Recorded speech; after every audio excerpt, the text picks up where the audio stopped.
Are you here because you want this life? The stranger said, his voice low and steady. Or because you believe you have nowhere else to go? Amelia Rose Carter had traveled 900 miles on a rattling train to marry a man she had never met. She had buried her pride, packed her last good dress, and told herself this was survival, not surrender. But nobody, not one soul in 27 years, had ever stopped to ask what she wanted. And now this quiet cowboy, with dust on his boots and iron in his eyes, was waiting for an honest answer. If this story already has your heart, stay until the very end. Subscribe to our channel and drop a comment telling us what city you're watching from. I want to see just how far this story travels. The westbound train out of Chicago left at 6:30 in the morning, and Amelia Rose Carter did not look back. She had told herself she wouldn't. She had made that promise somewhere around the third sleepless night in a row, lying in the narrow guest bed at her Aunt Dorothea's house, staring at a water stain on the ceiling, while her aunt's voice carried through the thin plaster walls, low and sharp and relentless, the way certain women learn to wound without ever raising their voice above a polite murmur. She has no prospects. She has no money. She has no sense. What kind of woman lets her father die and leave her with nothing but debt? The kind of woman Amelia had thought, who packs a single trunk and buys a one-way ticket west. She was 27 years old. Her hair was the dark brown of river water in autumn. Her hands, once the soft hands of a merchant's daughter, had already begun to roughen at the knuckles from the months she had spent taking in mending work just to cover her train fare. She was not beautiful in the way Chicago parlor rooms considered beautiful. She was something quieter than that, the kind of woman whose face changed depending on whether or not she felt seen. For most of the last year, she had not felt seen at all. The advertisement had appeared in the Chicago Daily Tribune on a Tuesday in March, tucked between a notice for a seamstress wanted on the South Side and a merchant offering reduced prices on imported wool. Honest advertisement. Rancher in Colorado Territory. Age 35, seeks woman of sound character and willing disposition to share in the work of building a life on the frontier. No promises of luxury, no false dreams. Hard land, honest partnership. If you write, I will write back truthfully. N. Cole, Silver Creek, Colorado. Amelia had read it 3 times standing in the kitchen of her aunt's house, the newspaper still damp from the morning delivery. Then she had folded it carefully and placed it in her apron pocket. Then she had taken it out and read it a 4th time. It wasn't the words that caught her. It was what was missing. Every other advertisement she had ever seen in that column, and she had been reading them since her father's funeral, quietly, shamefully, the way a drowning person eyes a rope, promised something. Romance. Security. A good Christian home. The company of an affectionate gentleman. Comfortable circumstances. Nathan Cole promised none of those things. He promised honesty, and after a year of comfortable lies, her aunt's performative charity, her cousin Gerald's carefully worded suggestions that she might consider his business partner, the entire polished machinery of people deciding her future, while pretending to help her honesty, felt like clean water after a long drought. She wrote back that same afternoon. Her letter was 3 paragraphs long. She told him the truth about her situation without dressing it in sentiment. Her father had owned a dry goods business. He had died of a heart attack the previous spring and left behind debts that consumed everything, including the building. She had no inheritance. She had no suitors. She had skills. She could keep accounts. She could manage household inventory. She could ride, though not well. She was not afraid of hard work. She was afraid, she wrote, of living a life that belonged to someone else's idea of who she should be. She sent the letter before she could talk herself out of it. His reply came in 11 days. It was 4 pages long, written in a careful hand that suggested a man who did not write often, but wrote seriously when he did. He described the ranch 300 acres east of the Rockies cattle horses, a working homestead that needed 2 people to run properly. He described Silver Creek, a small town, a real one, with a general store and a doctor and a schoolhouse, and people who minded their own business more than city people generally did in his experience. He described his life honestly without flattery. He had been married once before. His wife had gone back east after 2 years. He did not blame her. He had not known then how to make another person feel like a partner rather than a house guest on their own property. He had spent several years thinking about that. And then, at the bottom of the fourth page, a single line that Amelia read so many times, it wore a crease into the paper where she kept folding and unfolding it. If you come here, you will always have the freedom to decide whether this life is yours. She left 3 weeks later. Gig. The train journey took 4 days and passed through landscapes so foreign to everything Amelia had ever known that she spent most of it with her face close to the window, watching the world change from the flat gray geometry of the city to something older and wilder and infinitely less predictable. The plains came first, a great rolling emptiness that went on for so long she began to feel the smallness of herself in a way that was frightening at first. And then, very slowly, something else. Something that felt almost like relief. She shared the passenger car with a traveling salesman who slept with his hat over his face for most of the journey, a young family with 2 small children who alternated between crying and sleeping, and an older woman named Mrs. Harriet Finch who was going to visit her daughter in Denver and who spent the better part of the second afternoon asking Amelia polite questions that were really just a single question, wearing different clothes. "Are you sure you know what you're doing? A mail-order arrangement?" Mrs. Finch said, not unkindly. "It's quite common out here, I know. My own neighbor's daughter went to Wyoming that way. She ended up well. The man was not what she had hoped." "He's honest," Amelia said. "He told me he wasn't promising anything good." Mrs. Finch considered this for a moment. "And you find that reassuring? I find it refreshing." The older woman studied her with the particular look of someone who has lived long enough to know when to stop giving advice. "You're braver than I was at your age," she finally said. "I'll give you that." Amelia didn't feel brave. She felt terrified in a way that had moved so deep into her chest. It had stopped feeling like fear and started feeling like weather, just a condition of existing that she was learning to move through rather than wait out. She did not sleep well on the train. She lay in the narrow berth each night and thought about what she was doing working through it, the way you work through a piece of arithmetic that doesn't quite add up. Turning it over, checking the numbers, looking for the error. She wasn't in love. She knew that. She wasn't even sure she believed in the kind of love that women's periodicals described in their fiction columns. That sudden, overwhelming thing that remade you from the inside out. She had watched her mother love her father with a quiet ferocity that nobody in their household ever discussed aloud. And what she remembered most about it was how much of her mother had gone into that love and how little had come back. After her father died, her mother had followed within 8 months. The doctors said heart failure. Amelia had always privately believed it was something more like the failure of having organized her entire self around another person and then losing him. She was not going to Colorado to fall in love. She was going to Colorado to have a life that was hers. That was what she told herself on the third night, lying in the dark, while the train rocked and rattled westward through the black middle of the country. That was what she held on to when the fear rose up again, sharp and cold, and asked her what on earth she thought she was doing traveling to marry a man she had never met, on the strength of 4 pages of careful handwriting, and 1 line that had made her cry quietly for 20 minutes in her aunt's kitchen. She was going to build something, even if she had to build it alone. Silver Creek was smaller than she'd imagined and more real. She had expected something from a storybook, either the glamorized frontier of dime novels, all saloons and gunfighters, or the bleak desolation of the cautionary tales women's magazines published to discourage exactly this kind of decision. What she found instead was simply a town. A working town, lived in and practical, with a main street of mostly wooden storefronts and a white-steepled church at the end, and the great dark wall of the mountains rising up behind everything, like a presence that had been there so long it had stopped being dramatic and simply become part of the air. The stagecoach that had carried her the final 30 miles from the rail junction pulled up in front of the general store, and Amelia climbed down with her trunk and her smaller bag, and stood in the afternoon light and looked around and felt for one long vertiginous moment the full weight of what she had done.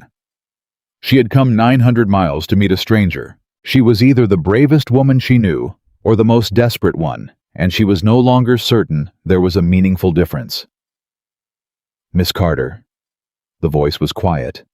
Not soft quiet was different, she would learn. Quiet meant it didn't need to be loud to carry. She turned. He was taller than she had pictured from his letters, which she realized immediately was foolish, because nothing in his letters had suggested his height. He was lean in the way that men who work physically are lean, not thin, but shaped by use, every part of him suggesting purpose rather than ornament. His hat was dark and dusty. His eyes, when she met them, were a gray that she couldn't quite name, not cold, not warm, somewhere in between, the color of the sky just before it decided what kind of weather it was going to be. He didn't smile. He looked at her with an attention that was not quite assessment and not quite welcome, but something more careful than either the look of a man who was trying very hard to see something accurately. He picked up her trunk without being asked, carried it to the wagon, set it in the back with an economy of motion that suggested he was not the kind of man who performed competence for an audience. Then he turned back to her. "Before anything else," he said, "I need to ask you one question." She had been about to say something polite, something about the journey, or the town, or how different the mountains looked in person. All of it died somewhere between her chest and her mouth. "What question?" she said. He looked at her steadily. There was no preamble in him, she would discover. No social cushioning. He asked the thing he meant to ask. "Are you here because you want this life?" he said, "or because you believe you have nowhere else to go?" The question landed in her like a stone dropped into still water. She opened her mouth, closed it. Something uncomfortable moved through her, not quite embarrassment, and not quite anger, and not quite grief, but carrying elements of all three. Because the honest answer, she realized in that moment, was that she didn't fully know. She had been so focused on escaping one life that she had not been entirely honest with herself about whether she was choosing another one, or simply choosing not to be where she was. Nathan Cole watched her face while she worked through it. He didn't rush her. He didn't fill the silence with reassurance. He just waited with the patience of a man accustomed to things that couldn't be hurried. "I don't know how to answer that," she finally said. And then, because she was the kind of woman who valued honesty even when it cost her, both, maybe. "I'm not sure yet which one is true." He nodded slowly, as if that were an acceptable answer, as if he had been prepared for something less than clean certainty. "That's an honest answer," he said. "It's the only one I have." He almost smiled then, not quite. But something moved at the corner of his mouth that suggested he knew how to smile, and chose not to, as a matter of general practice. "Then it'll do," he said, and climbed up onto the wagon seat. "Come on. Ranch is about 4 miles east." She had not expected the silence. Not the silence of the ride that she had expected, two strangers in a wagon with the particular awkwardness of people who have written each other their most honest thoughts, and now must sit 3 feet apart in the physical world and figure out what that means. She had prepared herself for that silence. She had not expected the silence of the man. Nathan Cole did not talk to fill space.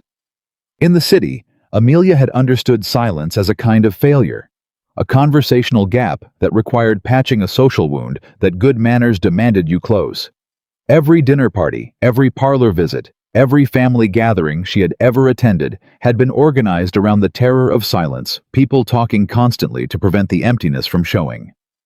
Nathan seemed to have made a completely different arrangement with emptiness. He drove. He let the silence be. And gradually, with nothing to compete with, Amelia began to actually see where she was going. The land was different from anything she had ever moved through. The plains had been overwhelming in their scale, the sheer horizontal endlessness of them. But this was something else. The mountains had been getting larger since the rail junction, but now they were close enough to stop being scenery and become something more like presence. Real and enormous and completely indifferent to her, in a way that was startling and then slowly clarifying. "It's bigger than I thought it would be," she said. "Most things out here are." She glanced at him. "Is that meant to be comforting?" "It's meant to be accurate," he said. "Some people find it one, and some people find it the other. I can't usually predict which." "Which did you find it when you first came here?" A pause. Long enough that she thought he wasn't going to answer. "I was born here," he said. She had not known that. She turned to look at him, more fully reassessing. She had imagined him as someone who had come west to start over like her, but that was wrong. He hadn't come here to escape something. He had never left. The land wasn't a choice he had made. It was what he was made of. "Then you've never lived anywhere else?" she said. "Went to Denver twice. Went as far as Kansas City once on cattle business." He looked at the mountains the way people look at something they stopped having to think about because it became part of them. "I don't think I could live anywhere I couldn't see the mountains." "Why?" He was quiet for a moment. "Because they're honest," he said. "They don't pretend to be smaller than they are." She thought about that for the rest of the ride. The ranch was nothing like the elegant homes she had grown up knowing. Amelia understood this intellectually before she arrived. She had told herself she understood it. But understanding something in the abstract is a different enterprise from arriving at dusk and standing in the yard of a working homestead and seeing in specific physical detail the life that she had agreed to share. The house was solid and plain heavy timber, 2 stories built for function rather than impression. The yard around it was clean in the particular way of places where cleanliness is a practical matter rather than an aesthetic one. Tools stored in their right places. Wood stacked against the barn wall. A kitchen garden running along the south side of the house with the orderly determination of something tended by a person who took it seriously. There were horses in the far pasture. She could hear cattle somewhere beyond the barn. The whole place smelled of hay and earth and the cool pine-tinged air that was coming down off the mountains with the last of the afternoon light. "I'll show you to your room," Nathan said, lifting her trunk from the wagon bed. She followed him inside. The interior was spare, but not cold. There were books on a shelf beside the fireplace, more books than she had expected from a man who lived alone in cattle country. The kitchen was large and functional, a serious kitchen, not a decorative one. He led her up a narrow staircase to a room at the back of the second floor. He set her trunk down and stepped back toward the door. "It's yours," he said. "Not a guest room, your room. You can arrange it however you want." She stood in the middle of it and looked around. A bed simply made. A window looking east toward the edge of the pasture. A small dresser. A hook on the door. "Thank you," she said. "If something doesn't work for you, tell me." He said it matter-of-factly with none of the stiffness of a man performing courtesy. "We're going to be living here together. There's no good reason for either of us to be uncomfortable." She turned and looked at him standing in the doorway, this quiet stranger she had traveled 900 miles to marry. "You're not what I expected," she said. "What did you expect?" She considered being diplomatic and decided against it. "Someone rougher." Something almost warm moved across his face. "The frontier tends to produce 2 kinds of men," he said. "Men who get rougher and men who get quieter. I went the second way." He left her to settle in, pulling the door closed behind him with the careful consideration of a man who understood that a door being shut gently was a different thing entirely from a door being locked. Odd. The first week was the most disorienting week of Amelia's life. She had thought the adjustment would be primarily physical. The hard work, the early hours, the strangeness of rural life after 27 years in a city. She had not anticipated that the harder adjustment would be social. Specifically, learning to exist in close proximity to a man who did not demand anything from her presence. Every adult relationship she had managed in Chicago had involved implicit accounting. Her father's business partners expected deference. Her aunt expected gratitude performed and visible. Her cousins expected entertainment. Even her female friends, the ones from the neighborhood, had operated within a quiet system of social exchange, where company was a form of currency and withdrawal was a statement. Nathan Cole expected nothing from her presence except her presence. He woke before her and had coffee made by the time she came downstairs, but he didn't make a production of it, didn't present it as a gift or a gesture, just had it there as a fact, the way a person who has made coffee for themselves alone for years simply continues to make enough coffee when the house has 2 people in it. He told her what the day's work involved, but he asked her what she was willing to take on, rather than telling her what was assigned to her. When she said she wanted to learn the accounts, he sat with her for 2 hours at the kitchen table and showed her every ledger, every debt and credit, without hesitation or embarrassment. Most men she had known would have found it threatening or inappropriate for a woman to see the actual numbers. Nathan seemed to find it self-evident. "If you're running this place alongside me," he said, "you need to know what it actually is, not a cleaned-up version of it." The numbers were tight. She could see that immediately. The ranch was solvent but not comfortable, a working operation with a decent cattle herd, respectable land, and the kind of financial margin that required consistent management and left very little room for bad luck. He owed money to the bank in Silver Creek, a note on the east pasture he had purchased 3 years ago, and he was paying it down methodically and ahead of schedule, which told her something about the man that his letters hadn't quite said explicitly. "You're more careful than I expected," she said, looking at the ledgers. "With what?" "Everything. The money, the ranch, me." She looked up. "Why?" He held her gaze for a moment. "I've had things I was careless with," he said. "I learned the cost of it." She waited, but he didn't elaborate. She was learning to read his pauses. They weren't evasion exactly. They were more like doors that weren't locked but weren't wide open either, and she was beginning to understand that pushing them was the wrong approach. She let it go. On the 4th day, she saddled a horse without telling him she was going to, which was a mistake she didn't realize she was making until she was already doing it. The horse was a bay mare named Calico, who looked calm and had apparently agreed to nothing. Amelia got on her. The mare walked about 6 steps toward the pasture gate, decided the entire enterprise was beneath her dignity, and chose to express this opinion by stopping completely and refusing to move in any direction regardless of what signals she was receiving from the person currently sitting on her. Nathan appeared from around the barn corner about 45 seconds into this impasse, took in the scene, Amelia sitting very upright on an immobile horse, both of them radiating a particular kind of stubborn dignity, and stopped walking.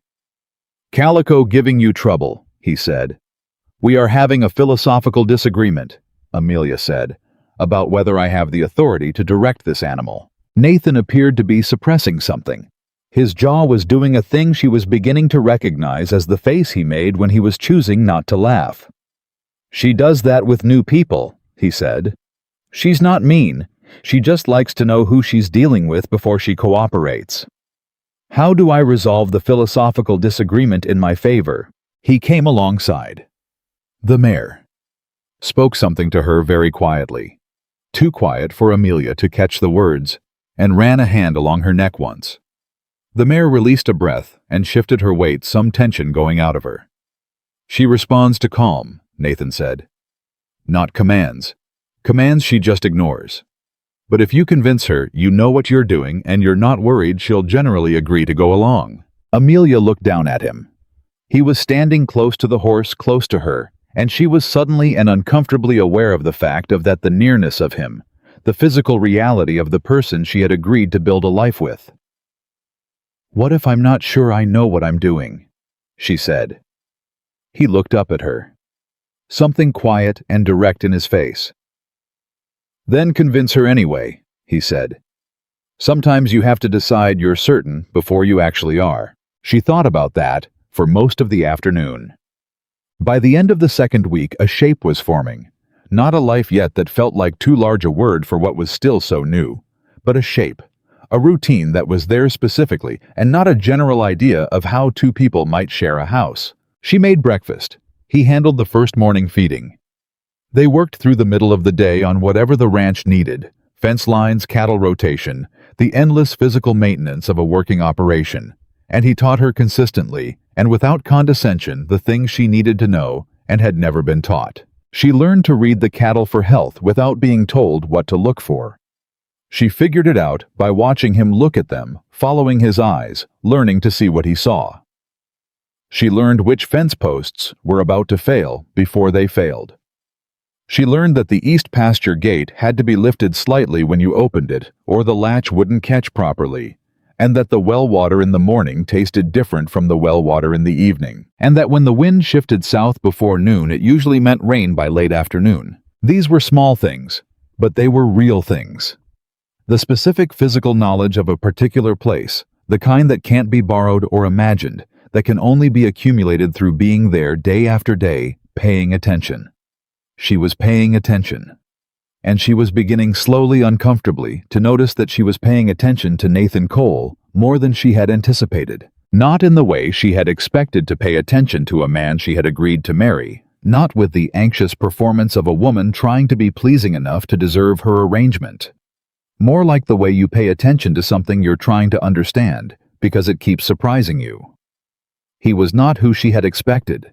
She had expected competence because his letters had that quality. She had expected honesty because he had advertised it and delivered it. She had not expected gentleness, not the soft performed gentleness of parlor manners, the carefully orchestrated consideration that men in Chicago society produced for the benefit of female observers. This was something different. Something that showed up in the specific way he paid attention to things that were smaller than him, the way he checked on the horses at night. Not because anything was wrong, but just to check. The way he noticed when the kitchen garden needed watering before the plants showed any obvious sign of it. The way he had noticed, without comment, that she had been reading one of the books from his shelf and had moved it from its place to the table by her preferred chair the next morning, without saying a word about it. He noticed things. He acted on what he noticed quietly and without making a production of noticing. She didn't know what to do with that.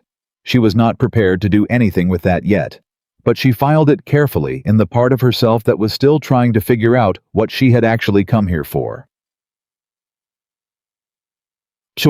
The first real conversation happened on a Thursday evening 11 days after her arrival, when the day's work was done and the light outside the kitchen window had gone, the particular golden red of a Colorado dusk. And they sat across from each other at the kitchen table, with coffee and the remains of a supper she had cooked from a recipe she had been mentally revising since she learned what the pantry actually contained. "Can I ask you something?" Amelia said. Nathan looked up from the accounts ledger he had been reviewing. He had a way of giving his full attention when you spoke to him, not performing attention, just redirecting it completely, the way someone does who actually intends to listen. "Go ahead," he said. "Why did you put that in your advertisement? The part about not promising anything good?" He was quiet for a moment, long enough that she knew he was considering the real answer, not the first available one. "Because I'd been lied to before," he said. "By your first wife." She watched something move across his face, not pain exactly, or not only pain, but something more complicated. "By myself," he said. She waited. "When Margaret came here," he said, speaking carefully like a man picking his way across uncertain ground, "I told her it would be all right, that the ranch would grow, that the life would get easier, that I would be enough." He paused. "I believed all of it when I said it, so I didn't think of it as lying. But it wasn't the truth either. It was what I needed to be true. And there's a difference." "She left," Amelia said. "She left," he said, "after 2 years, and she was right to. I'd made her a promise about a life, and then I'd left her alone in it while I worked." He looked down at the ledger, not reading it, just looking at a fixed point. "I thought providing was the same as being present. I thought if I managed to keep the cattle alive and the note paid and food on the table, that was what a husband did." A long pause. It wasn't what she needed. Amelia held her coffee cup between both hands and didn't say anything for a moment. "What did she need?" "To matter," he said. "To feel like her being there was something I was grateful for, not something I was relying on." He looked up. "I didn't understand the difference until she was already gone." The kitchen was quiet. Outside, something moved in the dark, a horse shifting. The sound carried on the cool night air. "That's why the question," Amelia said slowly. "The one you asked me when I arrived." He met her eyes. "I didn't want to begin the same way I ended before, with a story we were both pretending was simpler than it was." He paused. "If you're going to be here, I wanted it to be because you chose it, not because you felt trapped in it. And if I had said I was only here because I had nowhere else to go, then I would have asked what you actually wanted," he said. And we would have figured it out from there." She looked at him for a long moment. This quiet, careful, complicated man who had made himself very hard to predict by the simple method of meaning what he said. "You're nothing like I thought you would be," she said for the second time since she had arrived. "You've said that. I mean it differently now than I did before." Something shifted in the space between them. Not dramatic, no sudden declaration, no reaching across the table. Just a shift, the kind that happens when two people stop circling each other and both land at the same moment on the same true thing. "So do I," Nathan said. And then he looked back down at his ledger, and she looked back down at her coffee, and neither of them said anything else for a while. But the room was different than it had been before they talked, and both of them knew it, and neither of them pretended otherwise.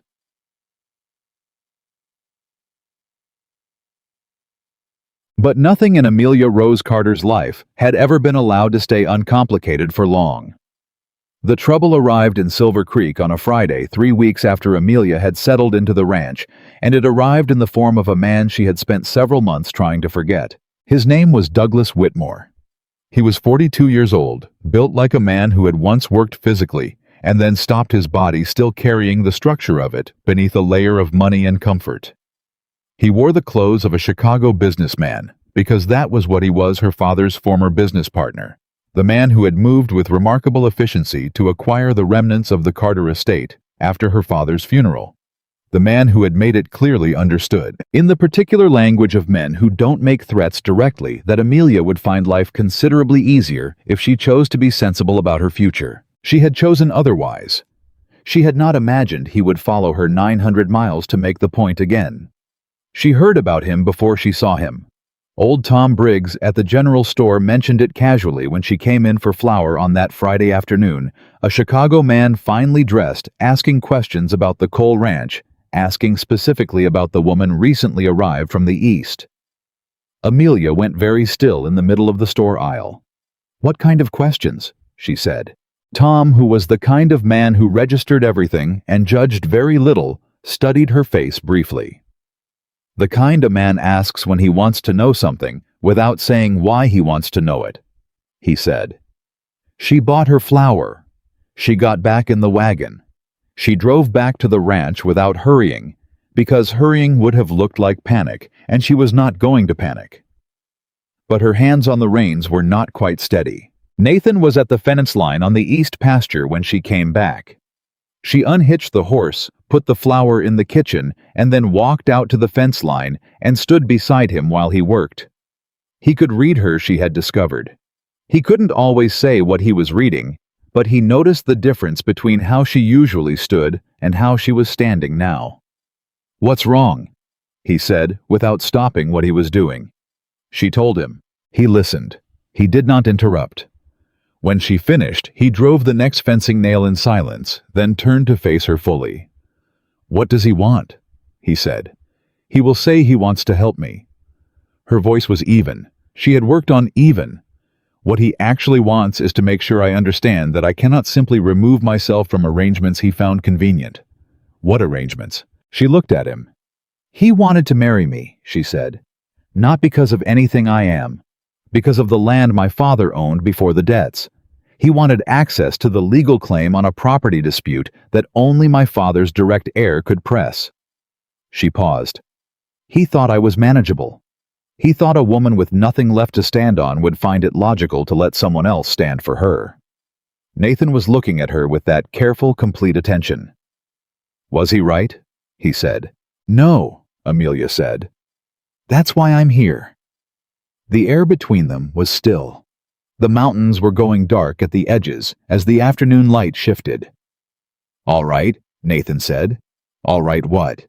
"All right," he said again simply, and turned back to his fence line. It took her a moment to understand what he was saying. He was not asking her what she wanted to do. He was not presenting her with a plan she would need to approve. He was not treating the situation as a problem he needed to solve for her. He was saying, "All right, I understand, and I'm with you." She had not known how much she needed to hear that until she heard it.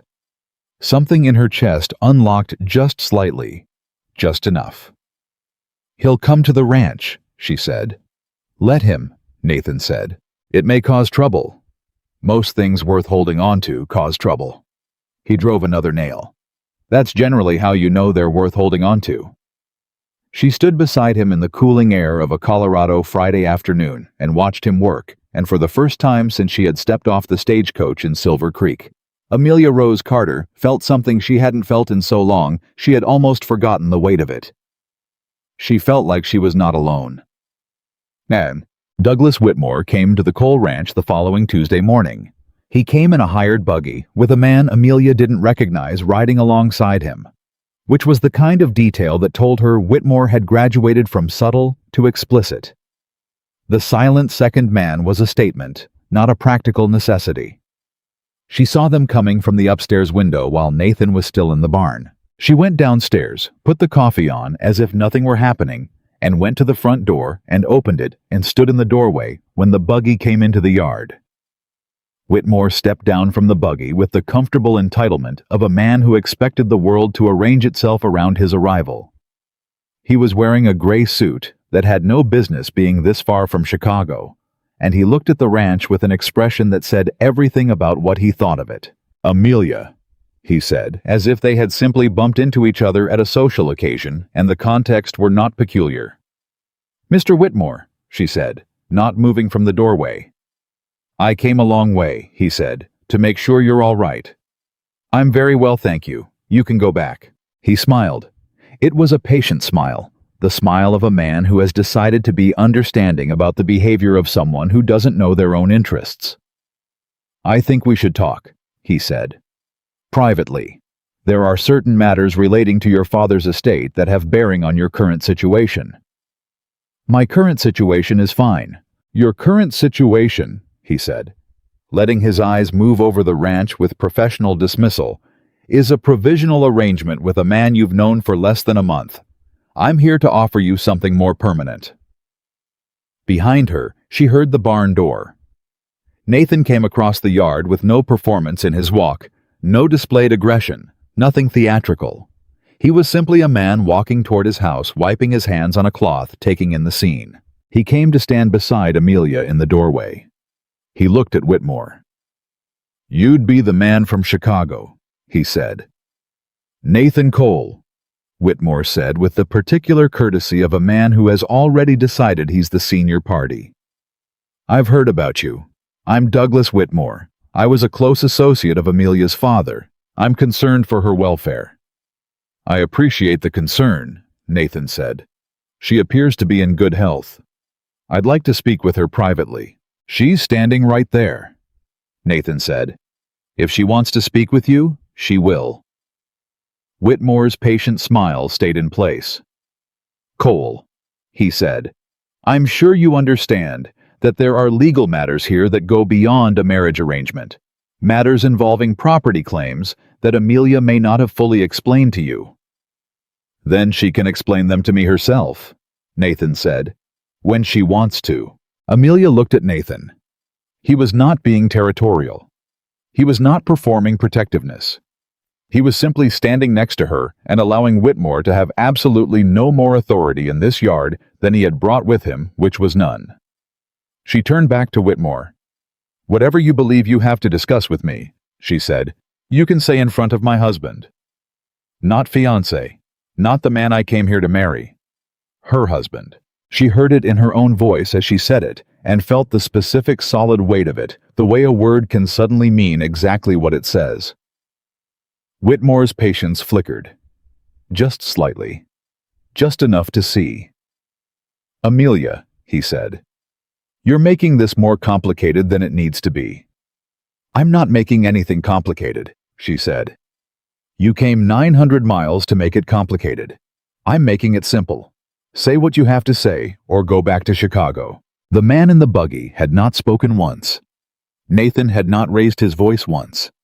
And Douglas Whitmore, who had traveled 900 miles on the confidence that a woman with nothing would take anything that looked like rescue, stood in a Colorado ranch yard and had the slowly dawning experience of having made a very significant miscalculation. "This isn't over," he said. "No." Amelia agreed. "I don't expect it is." But it's over for today. He looked at Nathan. Nathan looked at him. There was nothing in Nathan's face that could be called a threat, just the implacable patience of a man who has had a very long time to learn how to be still. Whitmore got back in the buggy. They watched him leave. When the buggy disappeared around the curve of the road, Nathan said, "You called me your husband." She kept looking at the road. "Yes. We haven't had a ceremony yet." "I know." He was quiet for a moment. "Are you in a hurry about that?" She turned to look at him. The morning light was full and clear, and the mountains were visible over his shoulder, enormous and unhurried, and absolutely themselves. "Are you?" she asked. He held her gaze. "No," he said. "But I think I'd like to know before Whitmore comes back with something more official than a hired buggy and a suit whether you want to stay." She felt the echo of it, his original question, the one he had asked her in the street in Silver Creek. Reappearing as real things tend to in different clothes. "Nathan," she said. "Yes." "I think I stopped just surviving 3 days after I arrived here." She paused. "I don't know what to call what I'm doing now." "But it's not surviving." He looked at her for a long moment. "All right," he said. And then he went back to the barn. But she noticed as she turned to go back inside that the set of his shoulders was different than it had been when he came out of it. Something in him had put something down. She didn't know yet what it was, but she was beginning to understand that learning what it was might take some time, and that she had, for the first time in a very long time, time to spare. The morning after Douglas Whitmore drove away from the Cole Ranch, Amelia came downstairs before dawn and found Nathan already at the kitchen table with the accounts ledger open and a cup of coffee going cold beside his elbow. He hadn't slept. She could tell without asking. There was a particular quality to his stillness that was different from his usual stillness, tighter like a rope that had been pulled from both ends and not yet released.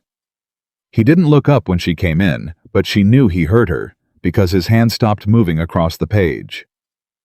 She poured herself coffee and sat down across from him. "He's going to come back with paperwork," she said. "I know. He'll claim there's a legal instrument, some agreement my father signed that gives him standing over decisions I make." She wrapped both hands around the cup. "I don't know if it's real or if he invented it. My father trusted him.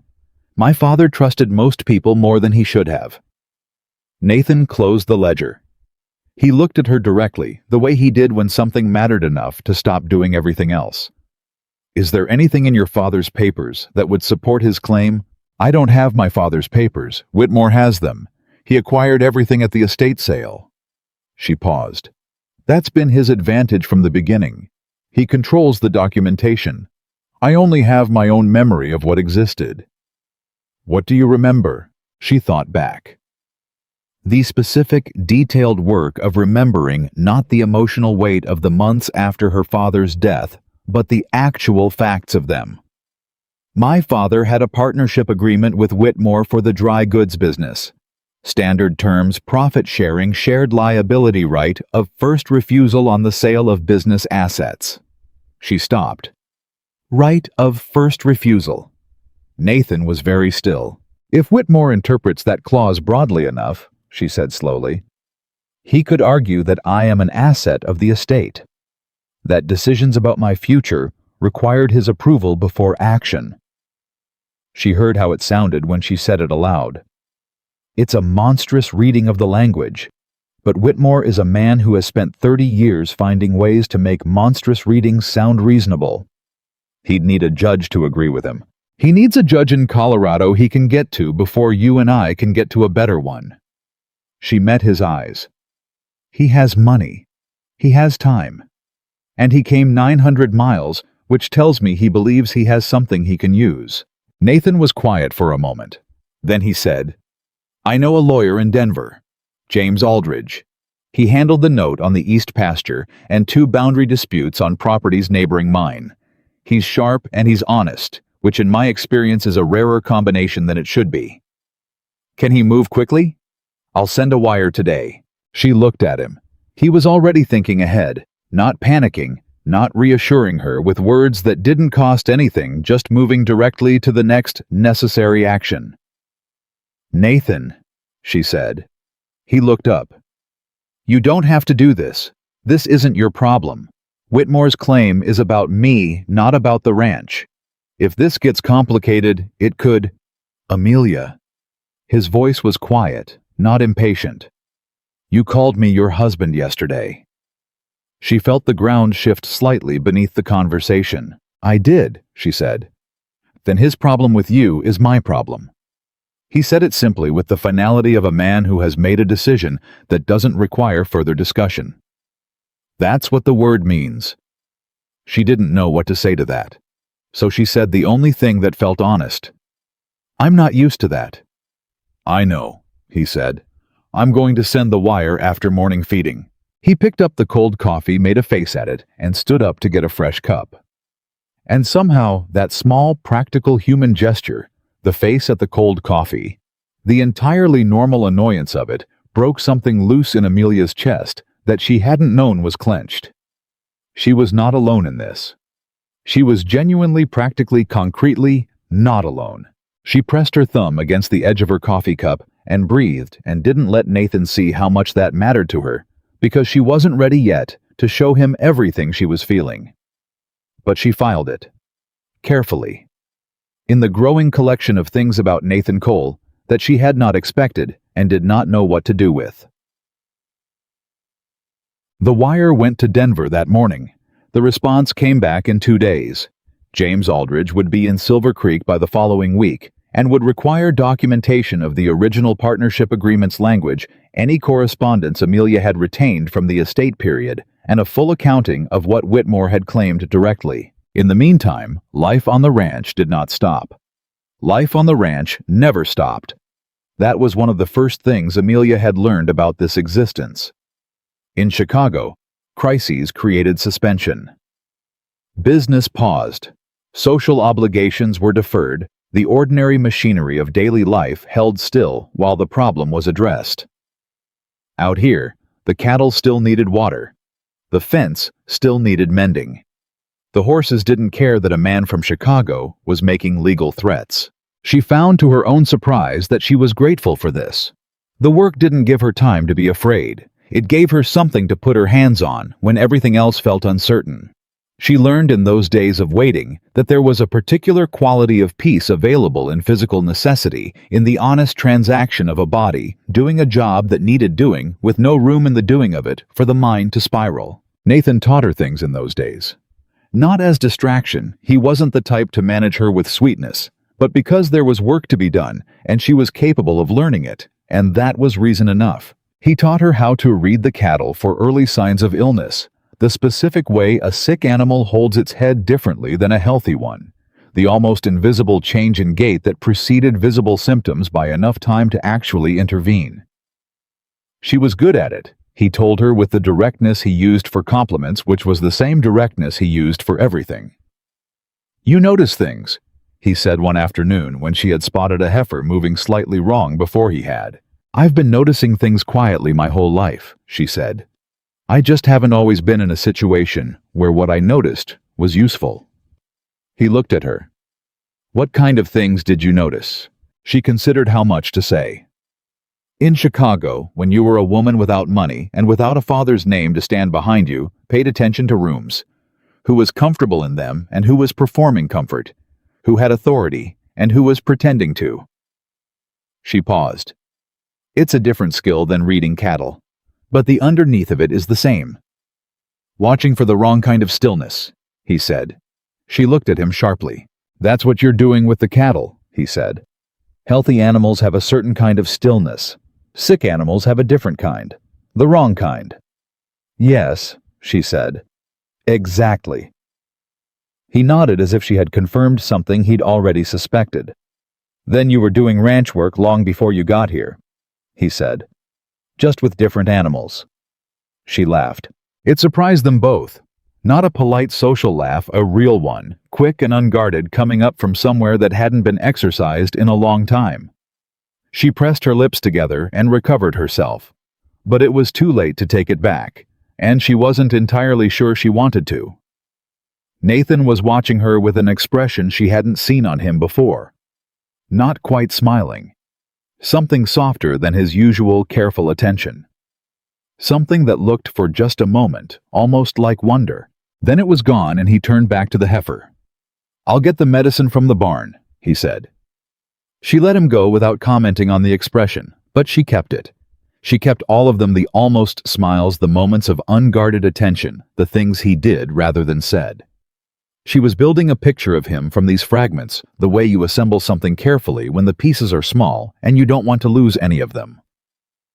On the 5th day after the wire, while she was in the kitchen garden pulling weeds that had gotten ambitious in the recent warm weather, a woman came through the gate. She was perhaps 50 years old, broad in the shoulders, with the comfortable authority of someone who had earned her space in the world through several decades of occupying it without apology. She was carrying a wrapped package, and she walked like a person who had been making purposeful visits to this ranch for years. "You'd be Amelia," she said. Not unkindly, just stating it. "I would," Amelia said, straightening up. "And you're Ruth Calloway. My husband has the spread about 2 miles north. I've known Nathan Cole since he was 19 years old and too stubborn to ask for help when his first winter alone nearly killed him." She held out the package. "Apple cake. Welcome to Silver Creek.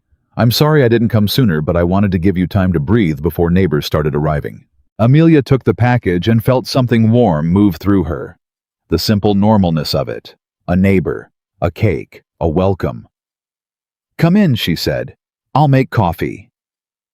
Ruth Calloway sat at the kitchen table with the ease of a woman who had sat there before in a previous life of this house and looked around with the particular look of someone checking whether things had changed. "He fixed the window," she said mostly to herself. Then to Amelia. "That window over the sink rattled every time the wind came down from the north. Nathan said he'd fix it for 2 years, and then apparently found a reason." Amelia looked at the window. It was true, it sat perfectly still and flush against the frame. "When did he fix it?" Amelia asked. "Day before you arrived, I expect," Ruth said. Something small and warm moved through Amelia's chest. "Tell me about him," Amelia said, sitting down across from Ruth. "Tell me who he was before I came."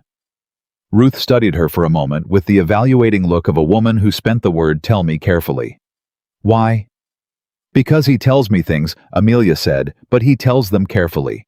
And I want to understand him, not around him." Ruth considered this for a long moment. Then she apparently decided something. "He was lonely," she said. "In a way that men out here don't usually talk about, and mostly don't know how to." After Margaret left, he closed himself down room by room. Not dramatically, Nathan doesn't do dramatic. Just quietly. Stopped coming to town unless he needed supplies. Stopped accepting supper invitations. Worked himself half to death for 2 seasons and pretended that was what he wanted. She held her coffee cup. He's a man who feels things very deeply and has spent a great deal of time convincing himself that not showing it is the same thing as not having it. "And the advertisement," Amelia said. "Was that his idea?" "I suggested it," Ruth said with the direct calm of a woman who doesn't apologize for doing what was necessary. "I told him that working himself into the ground alone on 300 acres was not a plan. It was a way of dying slowly in a direction nobody could argue with." She looked at Amelia. "He wrote 4 versions of that advertisement before he sent the one you answered. I saw the others. They were different. More careful. More managed." She paused. "The one he actually sent was the honest one. I think he sent it because he was tired enough of pretending that honesty finally seemed worth the risk." Amelia was quiet for a moment. "He asked me when I arrived whether I was here because I wanted this life, or because I had nowhere else to go." Ruth nodded slowly. That sounds like the question he needed to ask himself first. The kitchen was still. Outside, somewhere distant, she could hear Nathan working the specific rhythm of post-driving steady and purposeful. "Is he a good man?" Amelia asked. Ruth looked at her with something that was almost reproach, but not quite. "You're asking me instead of watching him yourself." "I've been watching him," Amelia said. "I'm asking for a second opinion from someone who has 20 years on me. Ruth smiled, then a real smile, the first one she had produced since coming through the gate. "He's a good man," she said. "He's a man who never learned to need people gracefully. But good, yes. One of the best I know." She set down her cup. "The question isn't whether he's a good man. The question is whether you're the right woman to teach him that needing someone isn't the same as depending on them." Amelia held that for a moment. "I'm not sure I know the difference myself," she said honestly. "Good," Ruth said. "Then you're in the same place. That's actually the best possible starting point." She didn't stay long after that. But when she left, she pressed Amelia's hand at the gate with a grip that meant more than courtesy, and Amelia stood in the yard after she was gone and thought about what Ruth Calloway had said. He's a man who never learned to need people gracefully. She understood that. Understood it in her chest, where things lived before they became thoughts. She had spent 27 years being needed by people who were not willing to admit they needed her, which was a very different thing from being valued. Maybe that was what the ranch was. Not an escape, not a second choice. Maybe it was the first honest place she had ever arrived. James Aldridge came to Silver Creek on a Wednesday. He was a small, compact man in his mid-40s with wire-rimmed glasses and the specific energy of a person who has arranged his entire physical form around the work of his mind, quick-moving, precise in his gestures, with eyes that read a room.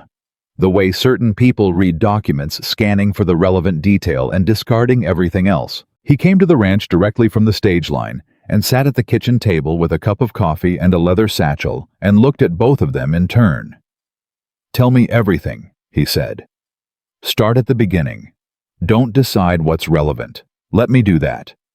So Amelia told him. She had not told the full story to anyone before. To Nathan, she had told the parts that were immediately relevant: Whitmore's claim, the partnership agreement, the practical shape of the threat. But the full story was longer than that, and James Aldridge had the quality of a man who needed the full story to do his work, so she gave it to him. She told him about her father's business, the partnership with Whitmore, the steady years of what she had believed was mutual respect, and what she had later understood was Whitmore treating her father as a useful instrument in a larger machine. She told him about her father's illness and the speed with which Whitmore had begun managing the business on behalf of a man who was too sick to come to his own office. She told him about the estate after the funeral, the documents she had been allowed to see, and the documents she had been told were being handled. She told him about Whitmore's first proposal, delivered with the patience of a man presenting a logical solution to an obvious problem.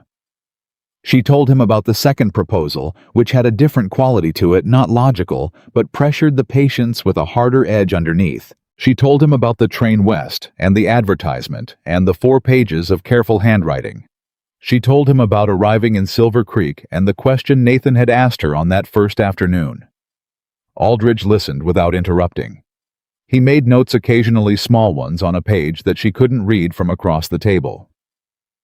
When she finished, he was quiet for a moment. "What do you believe Whitmore's actual legal position is?" he said. "I believe he has the partnership agreement, which gives him a legitimate right of first refusal on business assets. I believe he's going to claim I am in some legal sense a business asset, or that my decisions constitute a disposal of estate property that required his consent." She paused. "I don't believe that argument holds in any honest reading of the language. I believe he needs a judge who will pretend to read it honestly while doing something else." Aldridge looked at her over his glasses. "That's a remarkably clear legal analysis for someone without legal training." "I've been thinking about it for 6 months, she said. He turned to Nathan. "The marriage, what's the status?" "Not yet formalized," Nathan said. "Ceremony is scheduled for 2 weeks from Saturday. Judge Harmon out of Pueblo." Aldridge nodded slowly. "Then I need to ask both of you something, and I need you to understand it's a practical question, not a sentimental one." He looked between them. "Is there any reason not to move the ceremony forward, to do it this week?" The kitchen went very quiet. Amelia could feel Nathan's attention shift without looking at him. "Once you're legally married," Aldridge continued, Amelia's property interests, including any decisions about her future, are substantially more protected under Colorado territorial law. It doesn't eliminate Whitmore's claim, but it changes the landscape considerably. He'd be arguing against a marriage completed in legal form, rather than against a woman in an informal arrangement. Amelia looked at Nathan. Nathan was looking at her. "It would change the timeline of what you planned," she said carefully. "It would," he said. "I don't want you to do something because a lawyer suggested it's legally advantageous." She meant it. She meant it more than she had meant most things she had said in the last month, which surprised her with its own force. Nathan looked at her for a long moment with the expression she had come to think of as his thinking expression, not distant, just interior, like a man consulting something that lived deeper than words. "Amelia," he said. "Yes." "Are you staying?" She felt the question land the same way his first question had landed on the street in Silver Creek, with that same quality of going all the way down to something real. "Yes," she said, without hesitation, without performance. "Then I don't see the reason to wait," he said. "We're not moving the date because of legal strategy. We're moving it because there's no good reason for it to be where it is." She looked at him for a moment longer than was strictly necessary. Something moved in her, not the dramatic sweep of what she had been told love was supposed to feel like, but something quieter and more substantial. The feeling of something being exactly right, not because it was perfect, but because it was true. "All right," she said. "All right," he said. Aldridge, who had been observing this exchange with the neutral professionalism of a man who has learned to be invisible in important moments, quietly made a note. "I'll coordinate with Judge Harmon," he said. "Friday morning would be cleanest legally." "Friday morning," Nathan said. May. The marriage happened on Friday. There was no ceremony in the elaborate sense, no flowers ordered from Denver, no borrowed dress, no congregation assembled in the Silver Creek Church. Ruth Calloway came, and her husband Ed, a quiet and enormous man who smelled of horses and wood smoke, and who shook Nathan's hand with the particular gravity of a man confirming a decision he approved of. Tom Briggs came from the general store. Judge Harmon arrived from Pueblo on the morning stage, a compact elderly man with the weathered face of someone who had spent a career in the specific business of making things official. They stood in the front room of the ranch house. Amelia wore her best dress, the green one she had packed in Chicago, the one she had thought about selling twice during the lean months at her aunt's house, but hadn't been able to bring herself to part with. She didn't know why she had kept it. She knew now. Nathan wore a clean shirt and his good hat, and looked if possible even more like himself than usual, distilled down to the essential Nathan Cole, no performance, no concession to occasion, beyond the clean shirt and the hat in his hands, instead of on his head. Judge Harmon performed the ceremony simply and briefly. There were vows. The standard ones, and then two that were not standard. Nathan asked if they could add them, which surprised her, because she had not pictured him as a man who would add anything to a legal form. He had asked Judge Harmon the night before. Aldridge had been present and confirmed it later. The addition was simple. After the standard vows, Nathan turned to face her, fully hat still in both hands, and said in his own voice, not a recitation, "I promise to ask what you need before I decide what's good for you. And I promise to believe you when you tell me." She felt it go through her like a physical thing, because it was not a romantic promise. It was not a beautiful promise in the sense of beautiful things that live in poetry and periodicals. It was something more specific and more valuable. It was the promise of a man who had made a specific error in his life and had thought about it long enough to know exactly what he was promising not to repeat. She answered with her own addition. She hadn't planned it.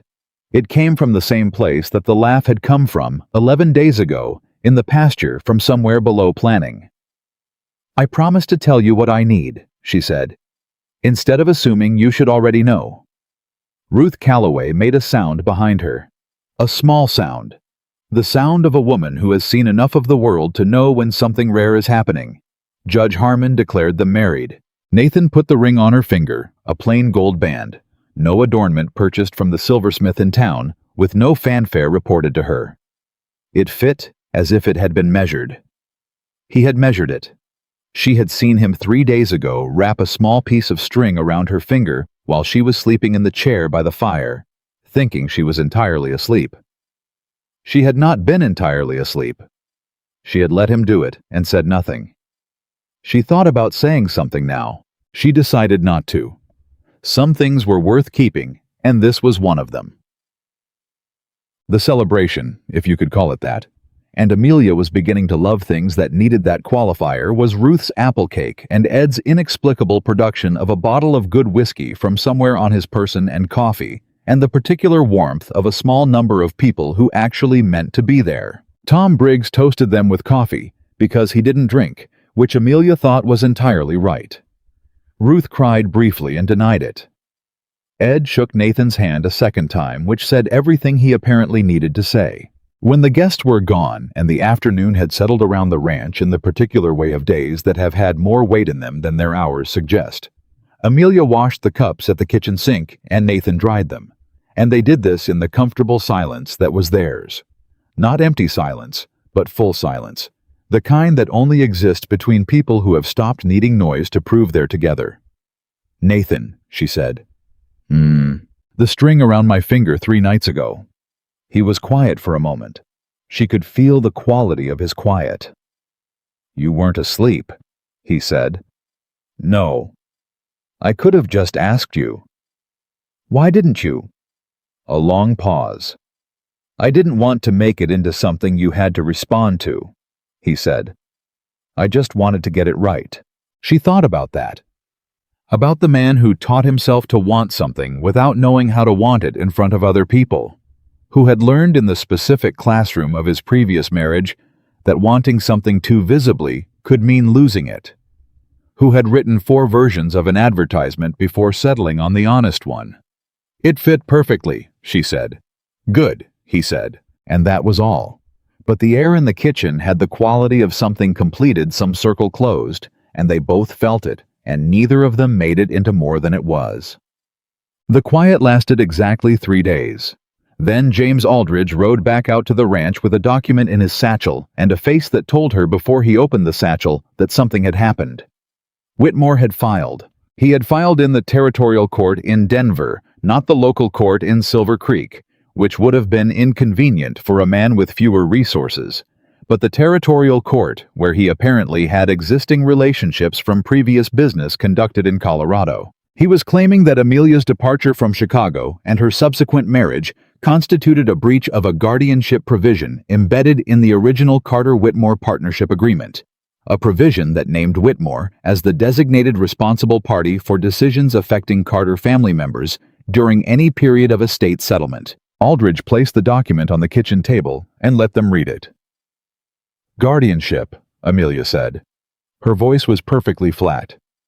"He's claiming my father gave him guardianship over me. He's claiming the partnership agreement contains language that could be read that way," Aldridge said carefully. "Whether it actually does depends on the original document which he controls, and we haven't seen." "Can he produce a fraudulent document?" Nathan said. "Men with money and motivation have produced fraudulent documents before," Aldridge said. "What I need to know immediately is whether any of this was real, whether your father ever signed anything that genuinely gave Whitmore authority over family members." Amelia thought carefully. "My father was trusting," she said. "Not stupid. There is a difference. He would not knowingly have signed something that gave another man authority over me." She paused. "But he might have signed something he didn't read carefully enough. In the final months of his illness, he signed documents that Whitmore put in front of him. I saw it happen. Whitmore would explain them briefly. My father would sign. He was tired, and he trusted Whitmore, and the business needed managing." Was anyone else present? She thought. The office clerk, a man named Henry Suggs, young. He witnessed several signatures in that period. She looked up. If Whitmore altered documents after the fact, Suggs might know, or Suggs might be part of it. I can't tell you which. Nathan said, "Can you find Suggs?" Aldridge was already making notes. "I can try. If he's still in Chicago, I can have a colleague make inquiries within the week." He looked up. In the meantime, the court filing requires a response within 30 days. That's our window. What happens if we don't respond? Default judgment in Whitmore's favor, which would be catastrophic. Amelia pressed both hands flat on the kitchen table. She looked at the document, at Whitmore's name on it, at the language that claimed her father had given this man authority over her life, at the specific particular outrage of someone taking her father's trust, and her father's signature, and her father's death, and using all of it as a weapon against the daughter he had spent his life trying to protect. He knows the document is fraudulent, she said. Her voice was still flat, but something was moving underneath it. Something that was colder and steadier than anger and more dangerous than fear. He knows it because if it were real, he would have used it before now. He would have used it the moment I boarded the train. The fact that he's only producing it now means he created it now, or he altered something to make it say what he needs it to say. That's my read as well, Aldridge said. Then our job is to prove the alteration. Yes. Can we do it? Aldridge looked at her over his glasses. That depends on what Suggs knows and whether he'll tell us. He paused. And it depends on something else. What else? Whitmore is going to make this about character, Aldridge said. He's going to argue in that courtroom that a woman who abandoned her family situation in Chicago and married a stranger in Colorado in less than 4 weeks demonstrates poor judgment. He's going to try to make the speed of your decisions look like evidence that you needed protection from yourself. He looked between them. He's going to try to use the fact that you moved the ceremony forward as proof of urgency, as though something was being concealed or forced. The kitchen was very quiet. He's going to try to make my marriage look like a trap, Amelia said. He's going to try, Aldridge confirmed. And Nathan, he'll come after you too. Your previous marriage. The fact that your wife left. He'll use anything that looks like instability. Nathan's face showed nothing except a slight tightening around the jaw that Amelia had learned to read. He was not angry in a loud way. He was angry in the way that things got very controlled. Let him try, Nathan said. Nathan, let him try, he said again and looked at Aldridge with the particular calm of a man who has been tested by harder things than courtrooms. I'm not ashamed of anything in my history. Margaret leaving was a failure of mine, and I've owned it. If Whitmore wants to put that in front of a judge can hear it and make of it what they will. Amelia looked at her husband. He was not performing certainty. He was not managing his fear by saying brave things. He was actually genuinely, plainly unafraid of the truth about himself, and the truth about himself was sufficient to stand on. She felt something shift in her chest again, that same thing that kept moving, kept settling, kept finding new places to land. What do we do first? She said, turning back to Aldridge. First, he said, you tell me everything you remember about Henry Suggs. So she did. She sat at the kitchen table with James Aldridge for the rest of that afternoon and reconstructed from memory everything she knew about Henry Suggs, a 23-year-old from the South Side whose mother took in laundry, who had worked as her father's clerk for 2 years, who had been quiet and efficient and faintly nervous in the way of young men who understood their position depended on not giving offense, who had, in the last months of her father's illness, been one of the only people outside the family allowed regularly in the office. She remembered the look on his face once when Whitmore had placed a document in front of her father. A particular look, not quite discomfort, not quite guilt, something between them. The look of a person witnessing something that sat uneasily with them, but not uneasily enough to do anything about. He knew something was wrong, she said. I believe he knew it even then. Whether he participated or merely observed, I can't tell you. But he knew. Aldridge wrote down everything. When he was done, he closed his notebook and sat back and looked at her with the professional respect of a man who was revising his expectations upward. Mrs. Cole, he said. It was the first time he had used the name. She noticed. When I came out here, I was prepared for a complicated property dispute. He paused. I think what we're actually dealing with is something considerably more serious. Document fraud, Nathan said. Document fraud. Possibly witness tampering if Suggs was coerced, and something underneath both of those that concerns me more. He looked at Amelia. Douglas Whitmore did not travel 900 miles and file in the territorial court for a routine legal dispute. He's invested significantly more in this than the outcome would justify if his claim were purely financial. She had thought this too. She had thought it and not said it. He's angry, she said. He's angry, Aldridge agreed. Which means this isn't about money anymore. It may have been originally. But what you did leaving, making a life, calling his bluff, that's become personal. He paused. Personal opponents are more dangerous than financial ones because they aren't interested in settlements. He wants to win, Nathan said. He wants her to lose, Aldridge said. There's a difference. The room held that for a moment. Then Amelia straightened her back the way she had learned to do, not stiffly, but with intention, the physical declaration of a woman who has decided not to fold. Then we make sure I don't, she said. Aldridge nodded. I'll be in touch as soon as I hear from Chicago. He left in the last light of the afternoon, his buggy disappearing down the road toward Silver Creek, and the ranch went quiet around them, the way it did at the end of hard days, not empty, but settled the particular piece of ground that has been well used. Nathan came to stand beside her in the doorway. Not behind her, not ahead of her, beside. We're going to figure this out, he said. It wasn't a reassurance. It was a statement of shared intention, the difference between someone telling you not to worry and someone telling you they're with you in it. She leaned slightly into his shoulder. Just slightly. Just enough to feel the solidity of him, the specific physical reality of another person choosing to stand next to you. He didn't make anything of it. He just stood there. Both of them watching the road. Aldridge had taken thinking about what was coming, understanding without saying it, that what was coming would require everything they had, each individually become, and more than either of them could manage alone. The mountains were going dark at the edges. The stars out here were beginning to appear in numbers that a city person could not have imagined. Nathan, she said. Yes, whatever Whitmore puts in that courtroom. Whatever version of me or you or this marriage he tries to make a judge believe, it doesn't change what this actually is. He was quiet for a moment. No, he said. It doesn't. She pulled in a breath, let it out. Then we're all right.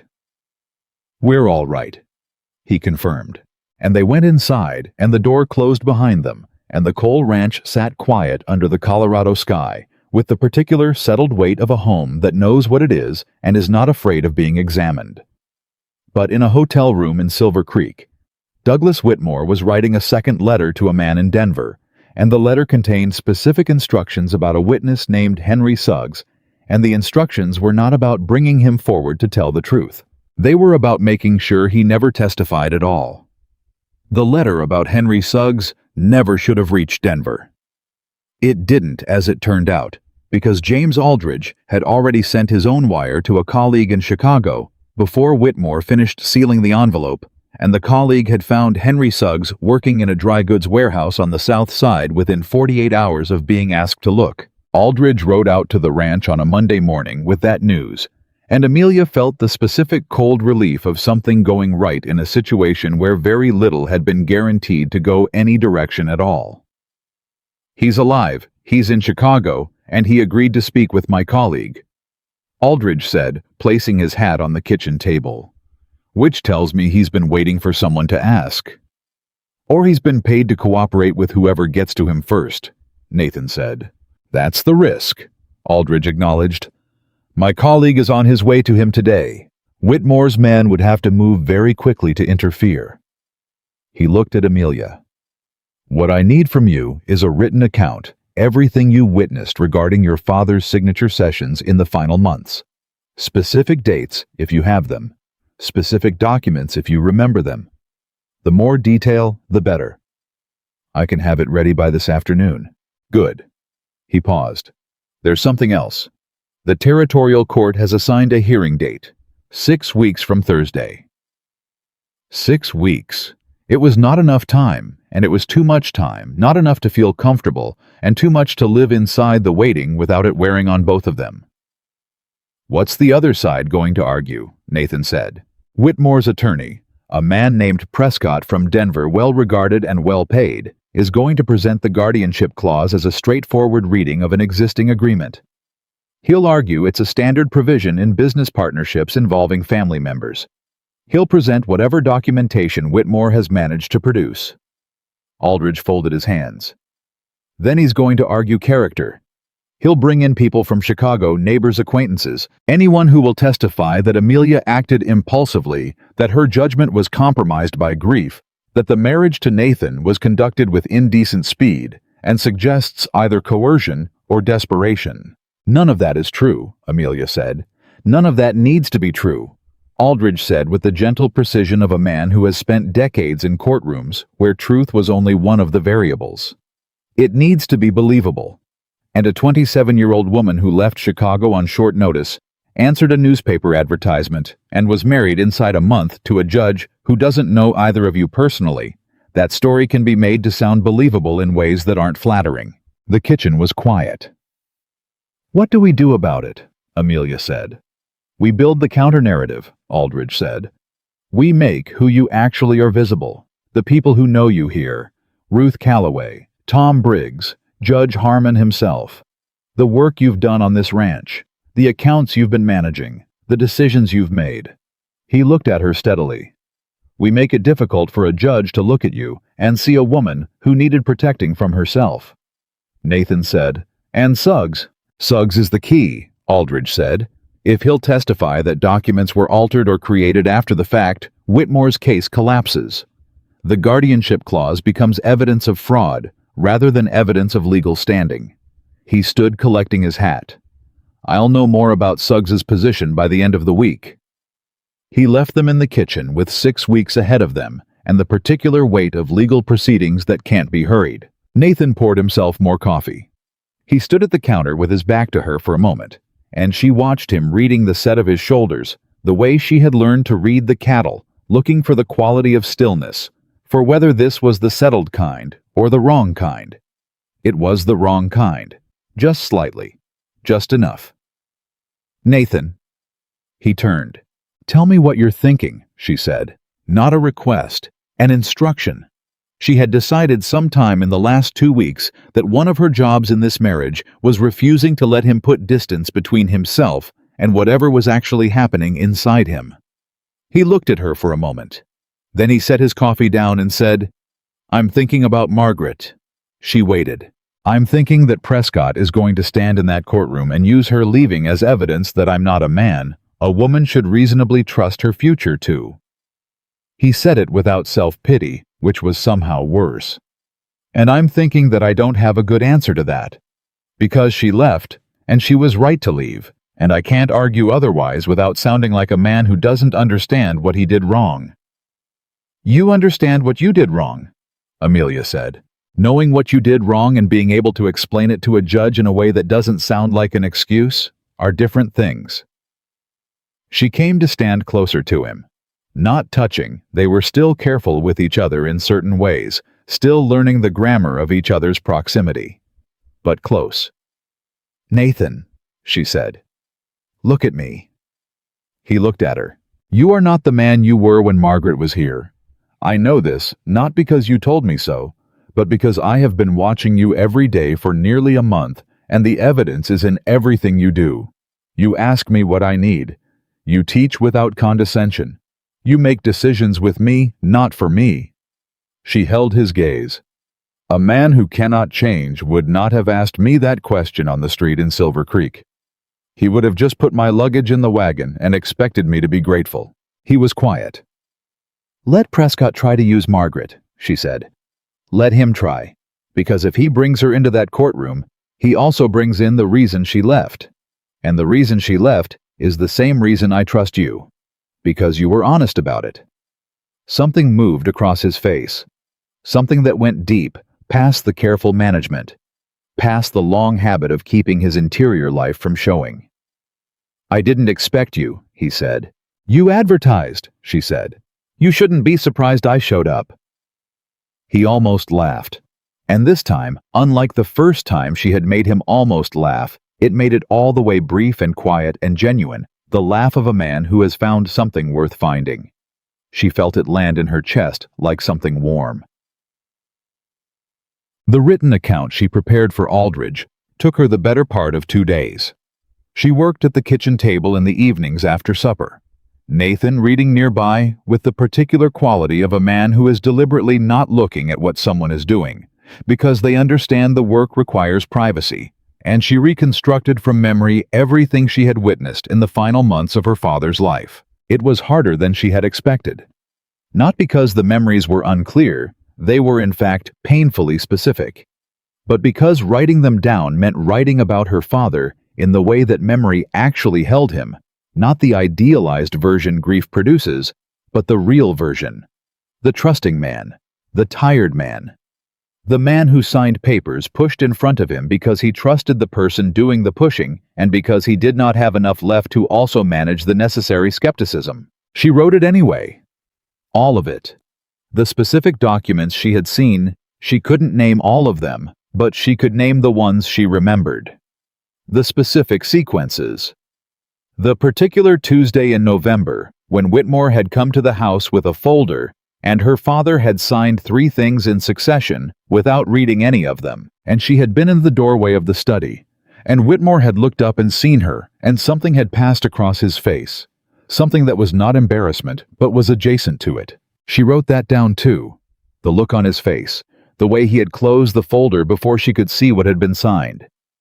The way he had said pleasantly, "Amelia, come in. Your father and I are just finishing up," with the ease of a man who has decided that if you say something lightly enough, it doesn't leave a mark.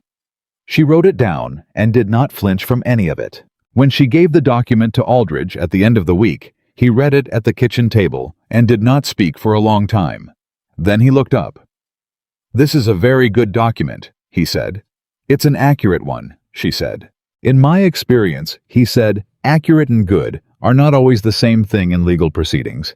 You've managed to make them the same thing here." He set the pages down. "The November Tuesday, you described that detail specifically. Whitmore closing the folder when he saw you. If Suggs was present that day." "I believe he was," she said. "He was almost always present." Then his testimony about that specific incident combined with your account creates a pattern. He looked at her. A pattern is much harder to explain away than a single claim. Sure, Aldridge's Chicago colleague sent a telegram at the end of that same week. Amelia was at the general store when Tom Briggs handed it to her, having received it from the telegraph office on her behalf at Aldridge's arrangement. She read it standing at the counter. Suggs Cooperative. Confirms alteration of partnership document. October 1885. Was present. Willing to testify. Whitmore's man contacted him yesterday. Suggs has declined payment. Says he has a conscience and has been waiting for someone to use it. Deposition scheduled Friday. Documents to follow by post. Harrington. She read it twice. Then she folded it carefully and thanked Tom Briggs and walked to the wagon with the measured steps of a woman who is not going to run in the street no matter how much she wants to. She drove the 4 miles back to the ranch at a speed that Calico found slightly more urgent than their usual arrangement. Nathan was in the barn when she pulled up. She called his name, and he came out reading her face before she had opened her mouth. "It's good news," she said. "Suggs confirmed everything. Alteration, not fabrication. They changed an existing document. October 1885, which is consistent with what I remember about the timing." She held up the telegram. "He's willing to testify. Whitmore tried to pay him off yesterday. He refused." Nathan took the telegram from her and read it himself. She watched his face. "A 23-year-old warehouse worker from the South Side," he said quietly. "Just refused money from Douglas Whitmore. People surprise you sometimes." "They do." He looked up. "This changes things. It changes most things." She felt the controlled release of something that had been held tightly for weeks. Aldridge said a pattern is harder to explain away than a single claim. We have the pattern. Nathan folded the telegram back along its creases. He held it for a moment, and she could see him thinking. Not celebrating, just thinking, with the specific caution of a man who has learned that things don't always proceed the way they should. "Whitmore still has 6 weeks," he said. "I know." And he knows now that Suggs talked. His man will have reported back. "I know that too." "He's not going to accept this," Nathan said. "He's going to do something." She met his eyes. "Then we pay attention." "We pay attention," he confirmed. And the thing was, they were good at that. Both of them. Separately, and in ways that came from completely different lives. The rancher who had learned to read the wrong kind of stillness in animals long before he applied it to people. The merchant's daughter who had spent 27 years watching rooms for who was performing comfort and who was actually comfortable. Together, they were very hard to surprise. Dachalam. Whitmore's next move came in the 3rd week of waiting, and it came from an angle neither of them had fully anticipated. It didn't come from a lawyer or a judge or a legal document. It came from a woman. Her name was Clara Hennessy, and she arrived in Silver Creek on a Tuesday and took a room at the Silver Creek Hotel and began in the careful way of someone with a specific assignment, making herself known in town. She was perhaps 45, pleasantly presented with the accent of someone who had grown up south of the Mason-Dixon and the manner of a woman who was accustomed to being found charming. She told people when they asked that she was visiting family in the territory and had stopped over in Silver Creek for a few days. There was no family. Tom Briggs told Amelia this in the quiet way he offered information he thought she needed when she came into the general store on Thursday of that week. "She's been asking about you," he said. "And about Nathan. Specifically about his marriage to Margaret and the circumstances of her leaving." Amelia set her list on the counter. What kind of person asks those questions to a general store owner they've never met? The kind who's been told a general store owner hears most of what happens in a town. Tom said, with a mild lack of offense, that suggested he was not wrong about this being the reason. She was friendly about it, but friendly with a purpose is a particular kind of friendly. "What did you tell her?" "That Nathan Cole is the most decent man in this county, and that his first wife left because the frontier life wasn't what she'd hoped for, same as happens sometimes, and that anyone who made more of it than that was making up a story to suit themselves." He met her eyes. "Which is the truth?" "Thank you, Tom." "She'll probably come to you directly," he said. "You should know she's coming." She did come directly. The following afternoon, Clara Hennessy knocked on the door of the Cole Ranch and introduced herself to Amelia as though they had come across each other by coincidence, which Amelia allowed her to do without correcting the premise, because she wanted to see what shape the thing took when it arrived unprovoked. She gave the woman coffee and sat across from her and listened. It took about 10 minutes of pleasant circling conversation for the actual errand to show itself. "I understand you've been married recently," Clara Hennessy said with the warmth of someone offering congratulations. "I have." "And that you came from Chicago. I have connections there. Did you know Douglas Whitmore at all? He's a prominent man in business circles." "I know who Douglas Whitmore is," Amelia said pleasantly. "He's suing me." Clara Hennessy's warmth didn't exactly disappear, but it shifted into something more carefully arranged. "I wasn't aware of the legal situation," she said. "I think you were aware of quite a lot before you knocked on my door," Amelia said. Not unkindly, with the steady attention of a woman who has been reading rooms for 27 years. "I think you came here on a specific errand, and I think it would be more useful for both of us if you told me what it actually was." A pause. Something moved across the woman's face, the particular expression of someone who has been caught being not quite what they presented and is deciding whether to escalate or retreat. She retreated. Not all the way, but enough. "Mr. Whitmore believes," she said more carefully now, "that you may have formed a mistaken impression of him. He hoped I might be able to provide some context, as someone who knows him in a different capacity." "And what capacity is that?" "I've worked with him on several charitable endeavors in Chicago. He's a generous man, and a principled one, and he's been hurt by the way things have developed." Amelia held her coffee cup and looked at Clara Hennessy and said nothing for a moment. He sent you to make me feel sorry for him, she said. I wouldn't characterize it that way. I would. She set her cup down. Mrs. Hennessy, I'm going to be very clear with you because I think you're a person who appreciates clarity, even if it isn't what you came here for. Douglas Whitmore falsified legal documents using my dying father's signature. He's using those documents to try to reverse a decision I made legally and in good conscience about my own life. He sent his man to pressure the witness who knows the documents were altered.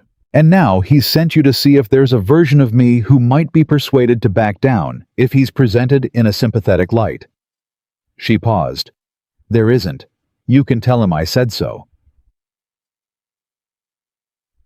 Clara Hennessy looked at her for a long moment. Then, to her credit, she said something that Amelia had not expected. I didn't know about the documents, she said. Something in her voice was different. The performance had dropped out of it the way stage lighting drops when the crew forgets to hold a cue, and what was underneath was something more ordinary and more true. Discomfort.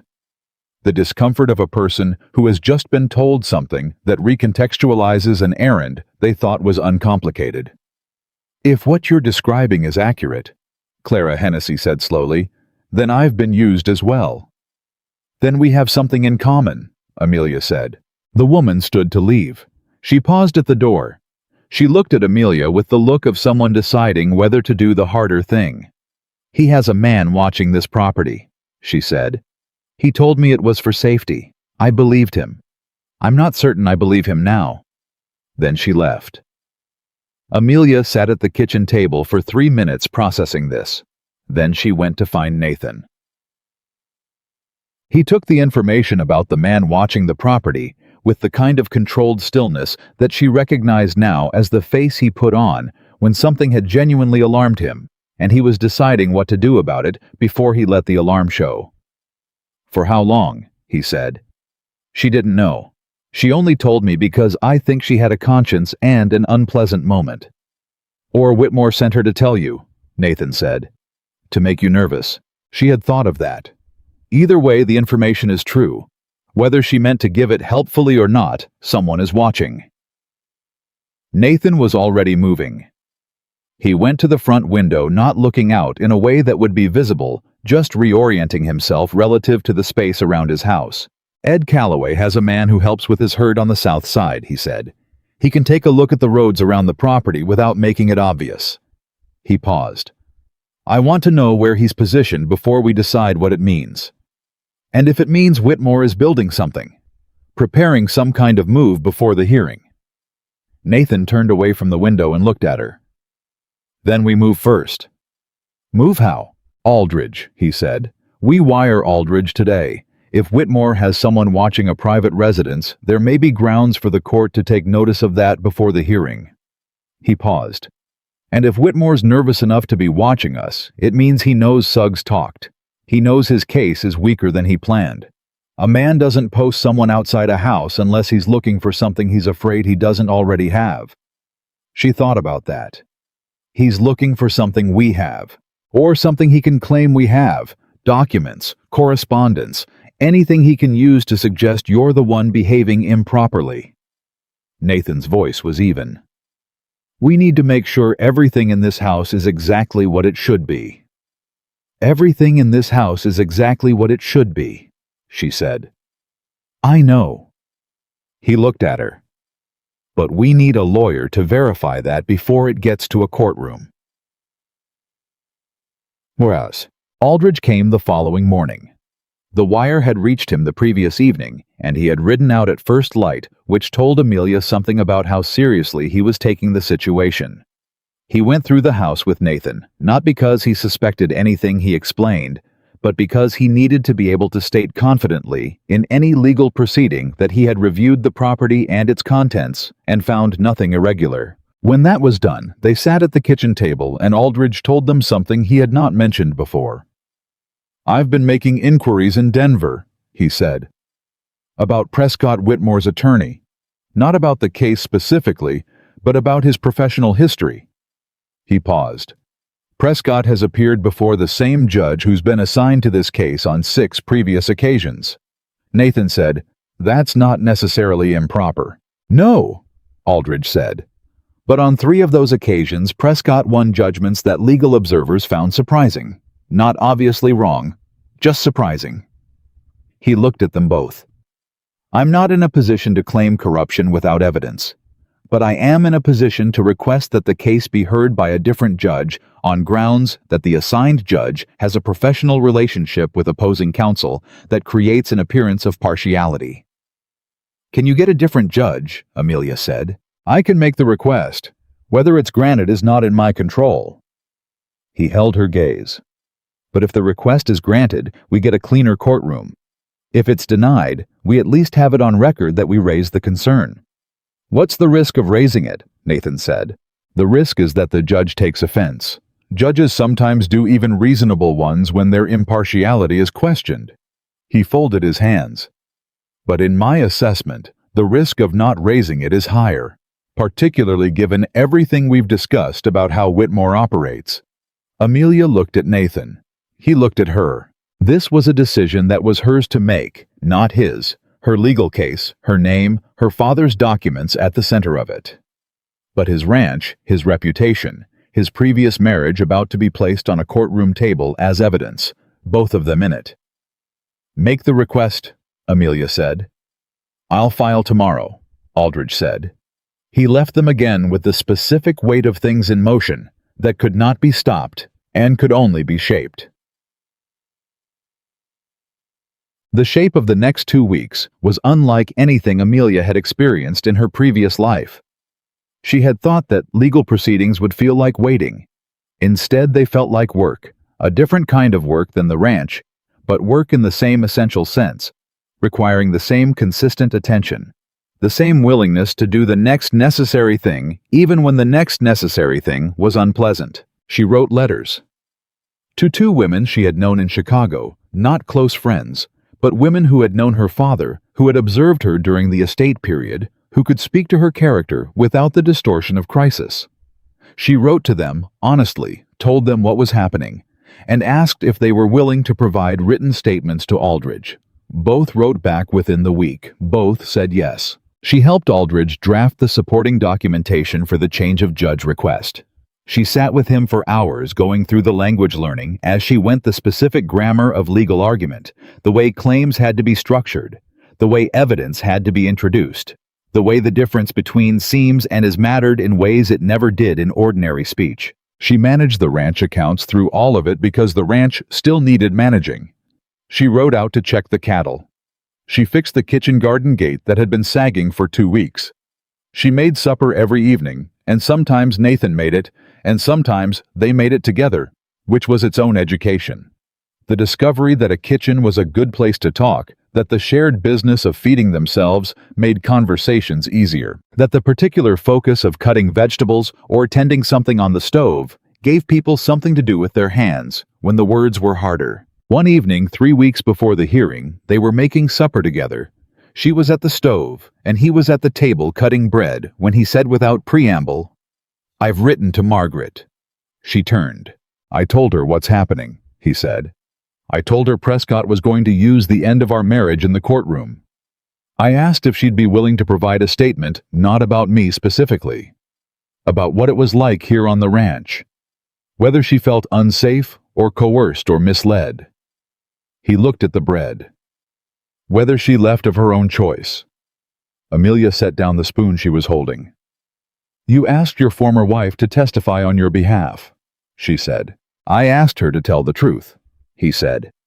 Which is that she left because the ranch was too isolated and too hard, and she was homesick for the East, and not because of anything wrong or dishonest I'd done. He paused. The truth is favorable to me, but it's also just the truth. Has she written back? Not yet. It may have been too much to ask. He looked up.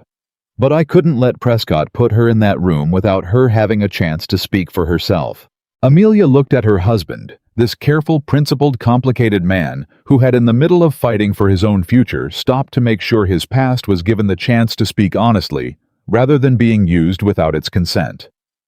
That was right, she said quietly. I don't know if it was strategic, he said. I don't care if it was strategic, she said. It was right. He held her gaze for a moment. Then he nodded and looked back down at the bread. But the line of his shoulders had something different in it. Something less contained. She turned back to the stove. Margaret's letter arrived on a Monday 9 days before the hearing. Amelia was alone at the house when it came Nathan out at the east fence with Ed Calloway's man. She recognized the handwriting on the envelope as not Nathan's, and she set it on the kitchen table and left it there for him to open, because it was not hers to open. He came in at midday and saw it, and stood at the table for a moment before he picked it up. She went to the kitchen garden to give him room. He came to find her 20 minutes later. She'll provide a statement, he said. She's already written it and sent it directly to Aldridge. He held the letter. She says she left because she was unhappy, and it was nobody's fault in the way courts mean fault. She says Nathan Cole is an honest man who didn't know how to be a husband yet and was trying in the only way he knew how. He stopped. He looked at the letter. She said she was glad he found someone who could, her words, find the person he's capable of being. Something tightened in Amelia's throat.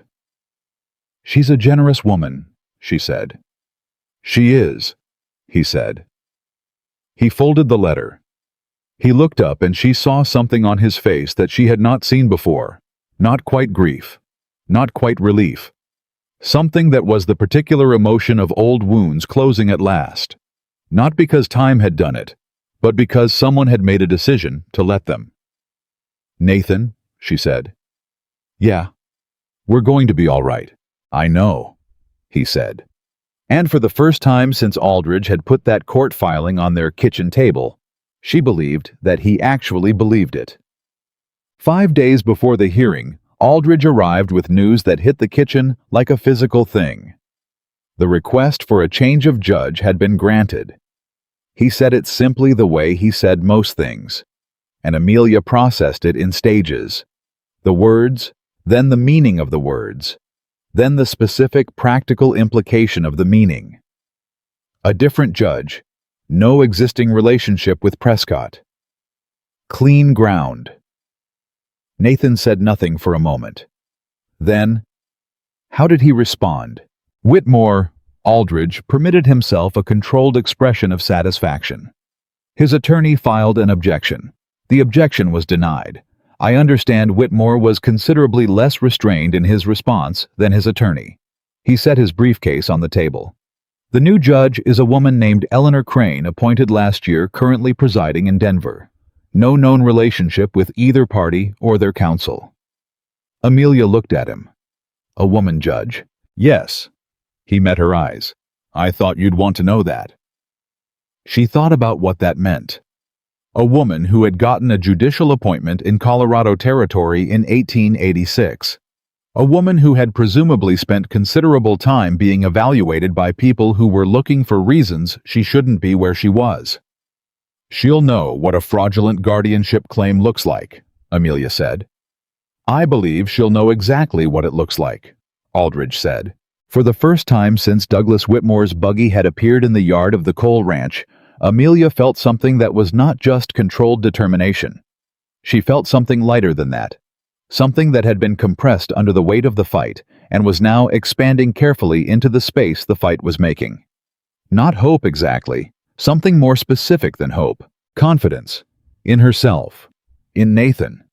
In the fact that what they had built was real, and real things, examined honestly, tend to hold. 4 days, Nathan said. 4 days. Aldridge confirmed. We leave for Denver Thursday morning.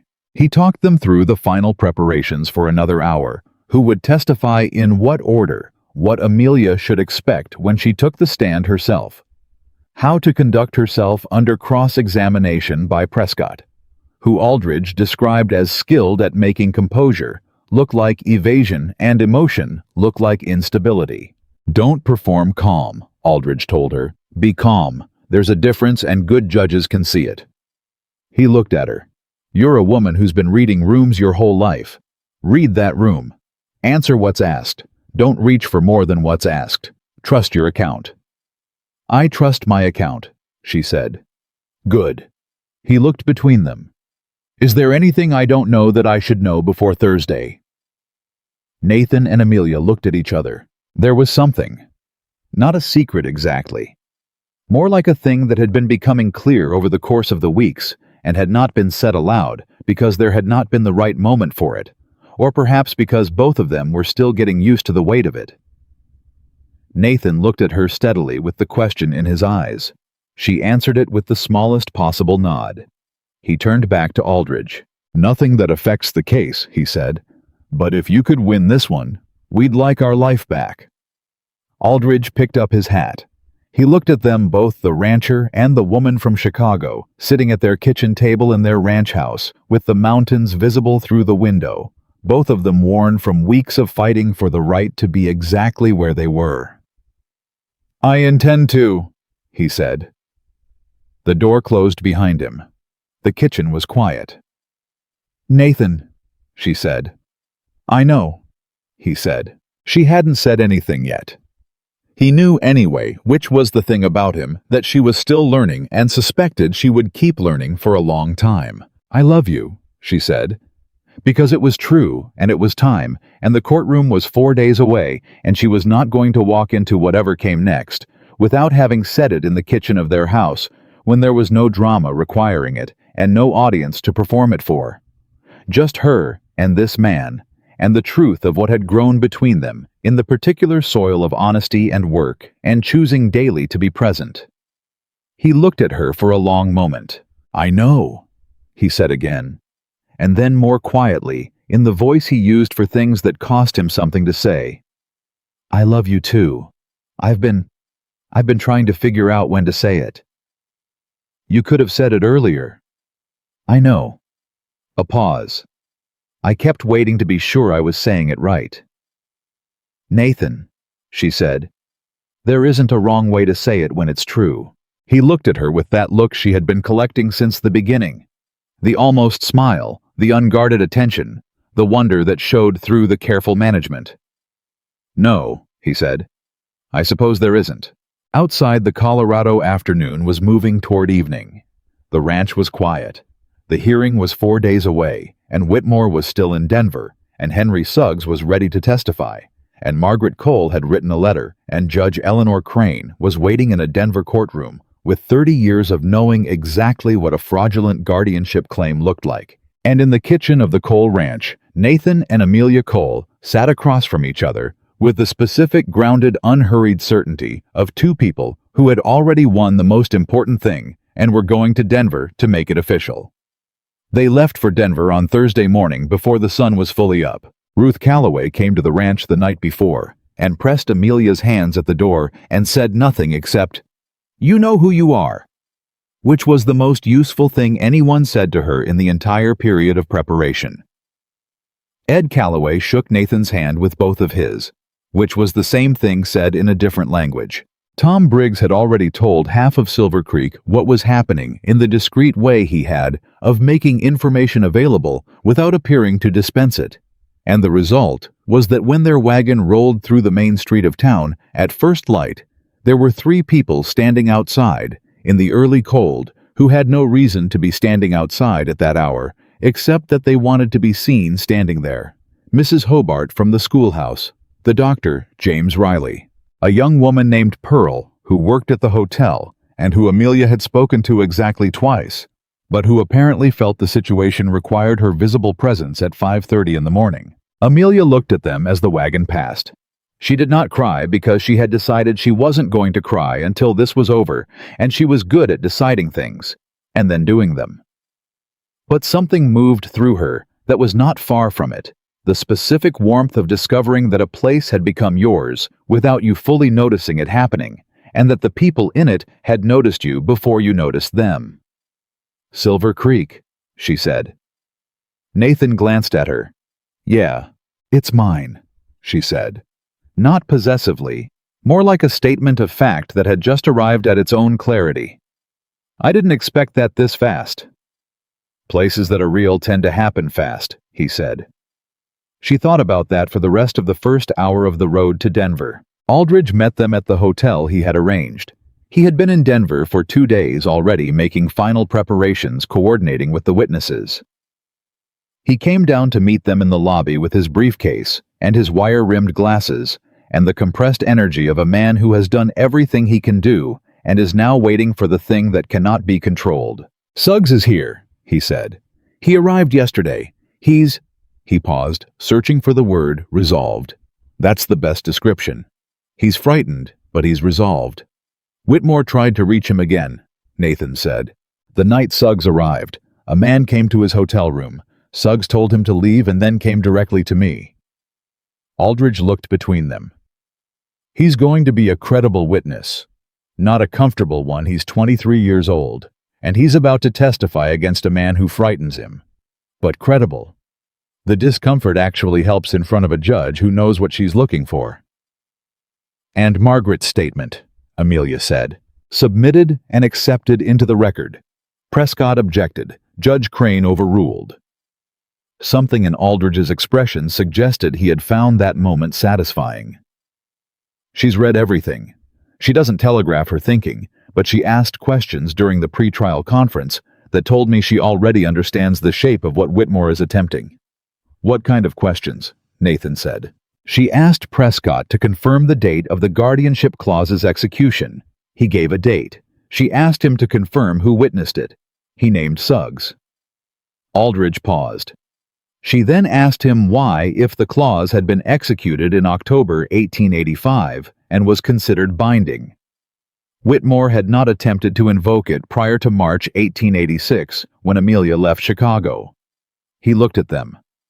"Prescott said the clause only became relevant when Amelia took an action that fell within its scope."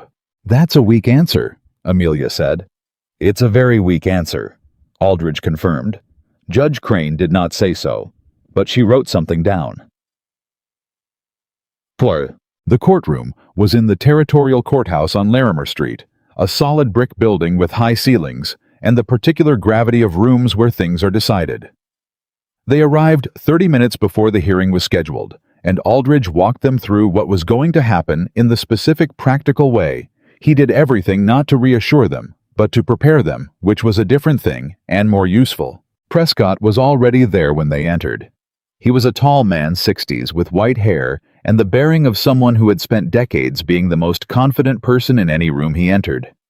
He looked at Nathan when they came through the door with a brief evaluating glance, and then looked away, which told Amelia everything about what he had planned. He was going to make Nathan peripheral. He was going to center the story on Amelia and her alleged incapacity and her alleged desperation and Whitmore's alleged concern. She had prepared for this.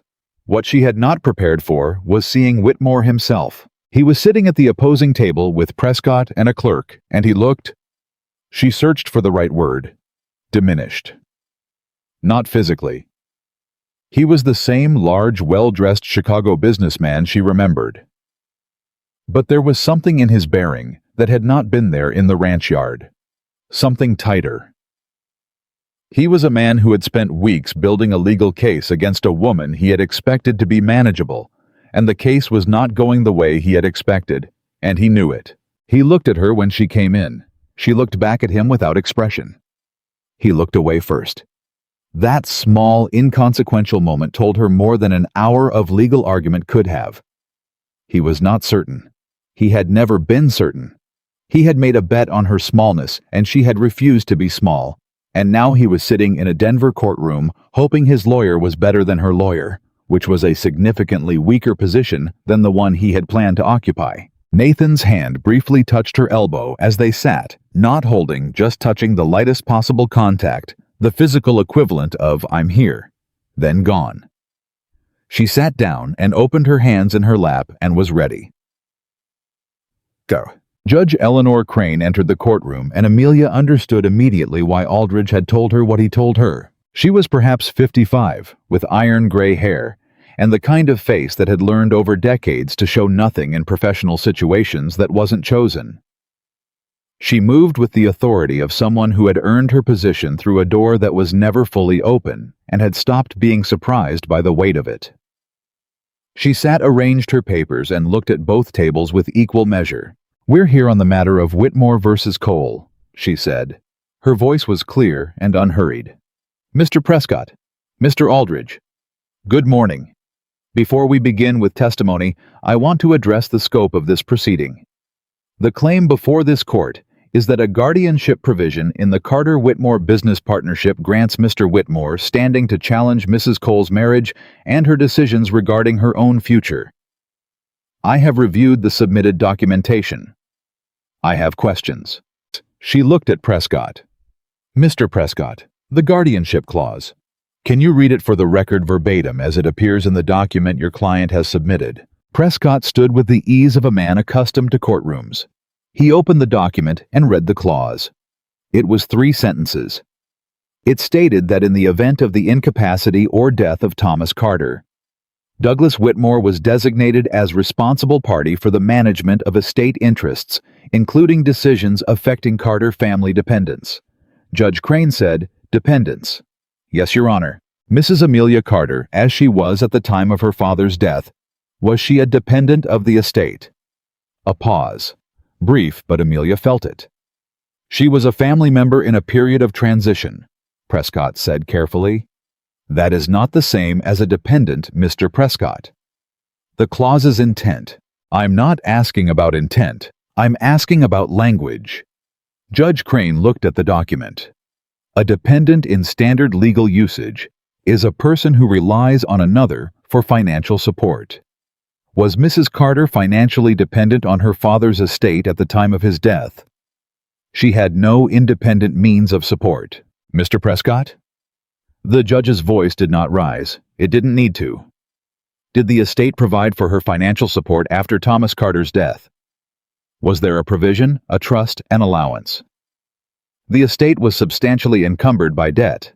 Then there was no financial support to depend on, Judge Crane said, which means she was not a dependent in any meaningful legal sense.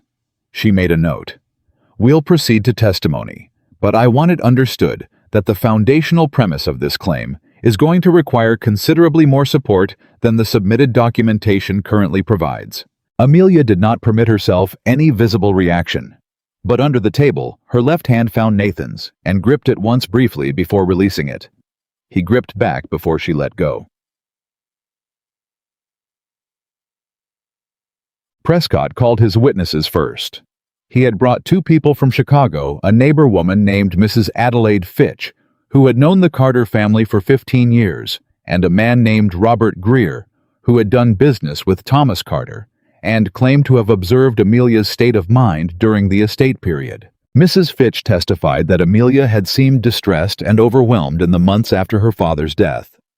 She testified that the decision to answer a newspaper advertisement and travel west had struck people in the neighborhood as impulsive and concerning. She testified that she herself had felt Amelia needed guidance and support. She was not lying. Amelia understood that. She had been distressed. The decision had seemed impulsive to people who didn't know what she was deciding against. Mrs. Fitch believed what she was saying, which made her a more dangerous witness than a liar would have been. Aldridge cross-examined her with the specific patience of a man who has identified exactly where he needs to go. Mrs. Fitch, he said, in the 15 years you knew the Carter family did Amelia Carter have a reputation as an impulsive woman? A hesitation. Not ordinarily, no. Would you describe her as a woman of sound judgment in normal circumstances? I would, yes. And you testified that in the period after her father's death, she seemed overwhelmed. Would you say her reaction to losing her father, her home, and her financial security in rapid succession was unusual? Or would you say it was a reasonable human response to significant loss? Mrs. Fitch looked at him.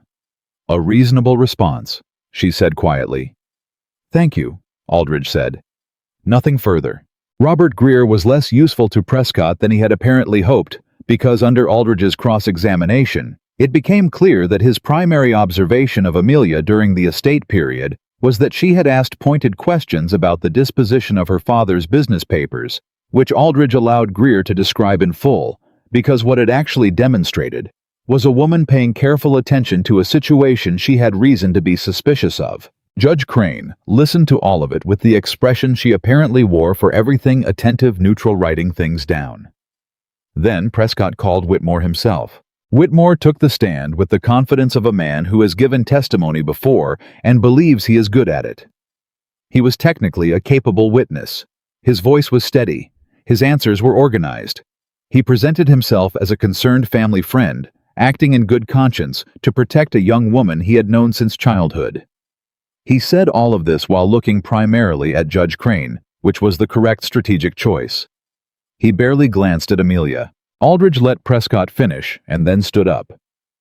"Mr. Whitmore," he said, "the guardianship clause you've submitted as the basis for this claim, when was it executed?"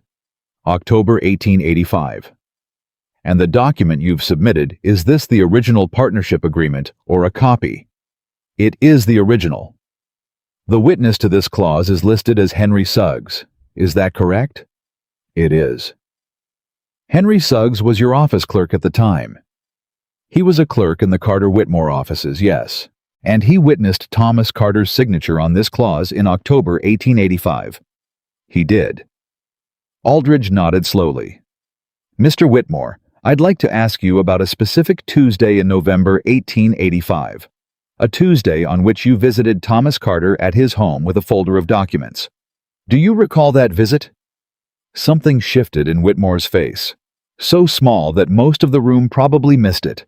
Amelia did not miss it. "I visited Thomas on multiple occasions," Whitmore said carefully. "This particular visit, his daughter Amelia was present in the doorway of the study. You closed the folder when you saw her. Do you recall that?" "I don't recall the specific incident." "You don't recall closing a folder when you noticed his daughter observing the documents being signed?" "I said I don't recall." "Thomas Carter signed documents that evening. Do you recall what those documents were?" "Thomas signed many documents during that period. The business required extensive management." "Were any of those documents related to the partnership agreement? To the guardianship clause specifically?" A pause, long enough to be visible. "I don't believe so." "You don't believe so?" Aldridge repeated, not mockingly, just clearly. He turned to Judge Crane. "Your Honor, I'd like to call Henry Suggs."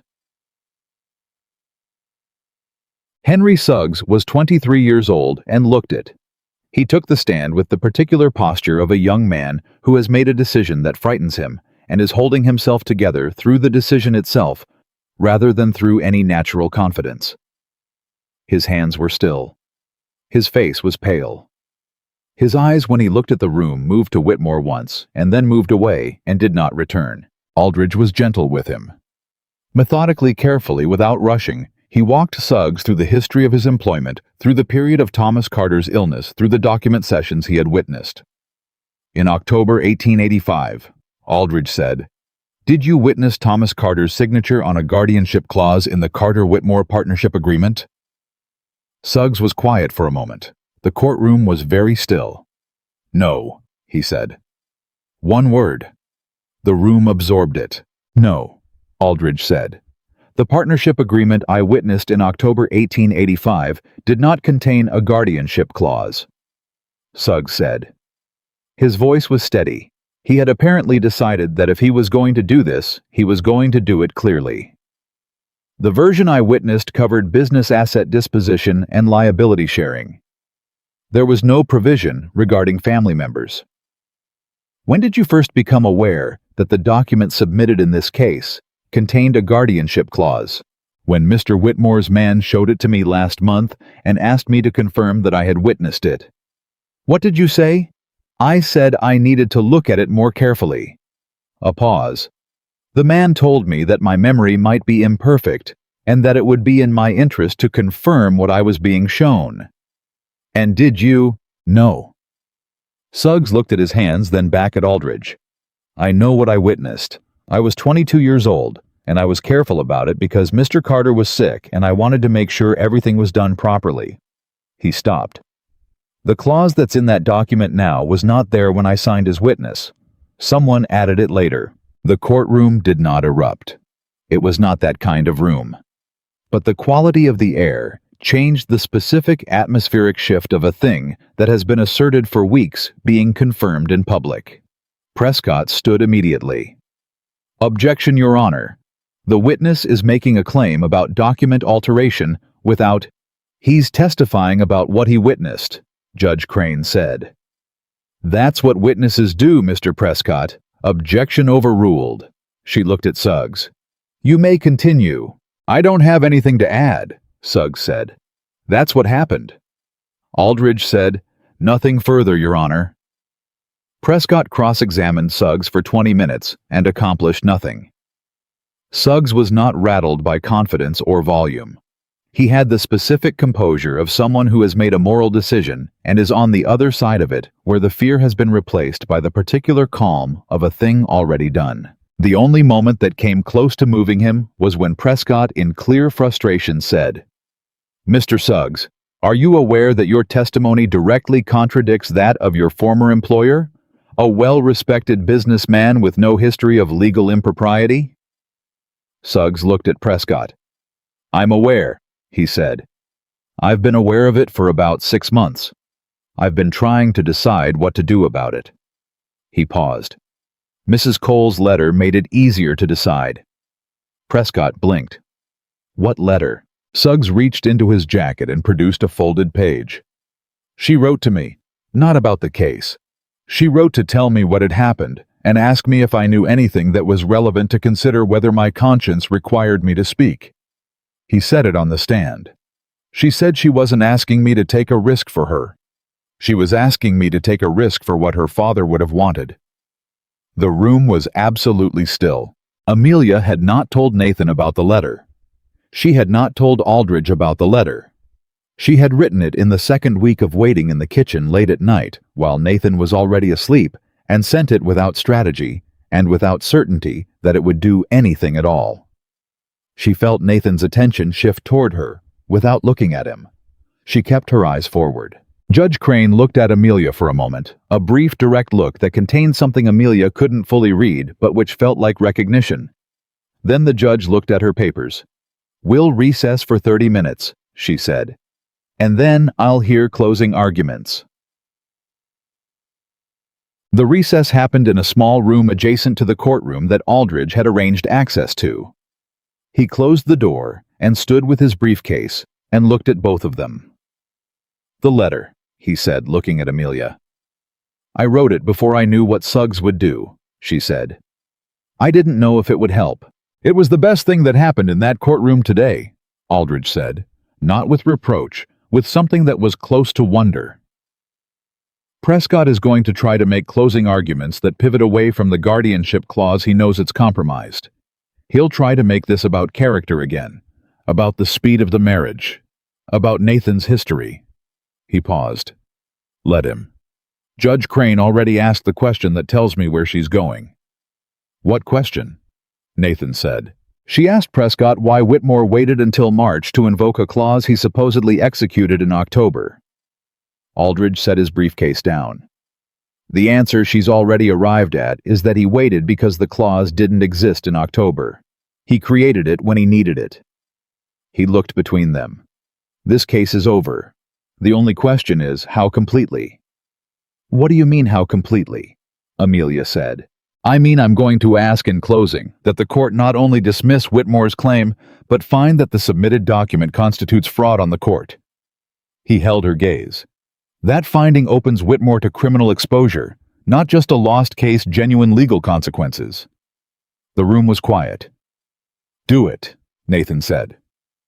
Amelia looked at her husband. He was looking at her, not at Aldridge, because he understood that this was her decision, her father's papers, her name. Do it, she said. Chaptuag. Prescott's closing argument lasted 12 minutes and was, Amelia thought, the best performance possible, given what he had to work with. He leaned heavily on the character evidence, the speed, the advertisement, the circumstances of the marriage. He argued that Suggs's memory was imperfect and self-serving. He argued that Whitmore had acted from genuine concern, and that the clause, however imperfectly documented, reflected a real intent on Thomas Carter's part to protect his daughter. He did not mention Henry Suggs's letter. He could not without reminding the judge of the moment that had gone worse for his client than anything else in the hearing. Aldridge's closing argument lasted 9 minutes. He summarized the evidence without embellishment, walked through the timeline that made the clause's authenticity impossible to defend, quoted Suggs's testimony directly, and then said quietly, and without drama, "Your Honor, the document before this court was altered after the fact for the purpose of manufacturing legal standing to override a free woman's free decision about her own life. We ask not only that the claim be dismissed, but that this court make a finding of fraud on the court, so that the full weight of that finding can be applied to those responsible." He sat down. Judge Crane looked at her papers for a long moment. Then she looked up. "I'm going to render judgment now," she said. "I don't require additional time for deliberation." Prescott and Whitmore exchanged a look across the table, fast and unguarded, the look of men who had not expected that. "The claim brought by Douglas Whitmore is dismissed," Judge Crane said. "The guardianship clause submitted in evidence is found to be inconsistent with the witness testimony of the document's own signatory and to reflect a material alteration made after the original execution. The court makes a finding of fraud on the court in connection with the submission of this document." She looked directly at Whitmore. "Mr. Whitmore, this finding will be referred to the appropriate authorities for review of criminal liability. I would strongly advise you to consult with your attorney about the implications." She paused. "Mrs. Cole's marriage is valid, legal, and entirely her own business. This court is adjourned." The gavel. Amelia sat very still for a moment. The room was moving around her. Aldridge, packing his briefcase, Prescott speaking in a low, urgent voice to Whitmore, a clerk collecting documents, the sounds of the courtroom returning to its ordinary self. All of it happening at a slight remove, as if she were watching it from the other side of glass. Then Nathan's hand covered hers on the table. She turned and looked at him. He looked back at her, and his face, his careful, managed, habitually contained face, was not contained at all in that moment. It was entirely open. The wonder that she had been collecting in fragments for weeks was all there at once, without reservation, without the protective distance he put between himself and things that mattered to him. "It's over," he said. "It's over," she confirmed. Her voice was steady.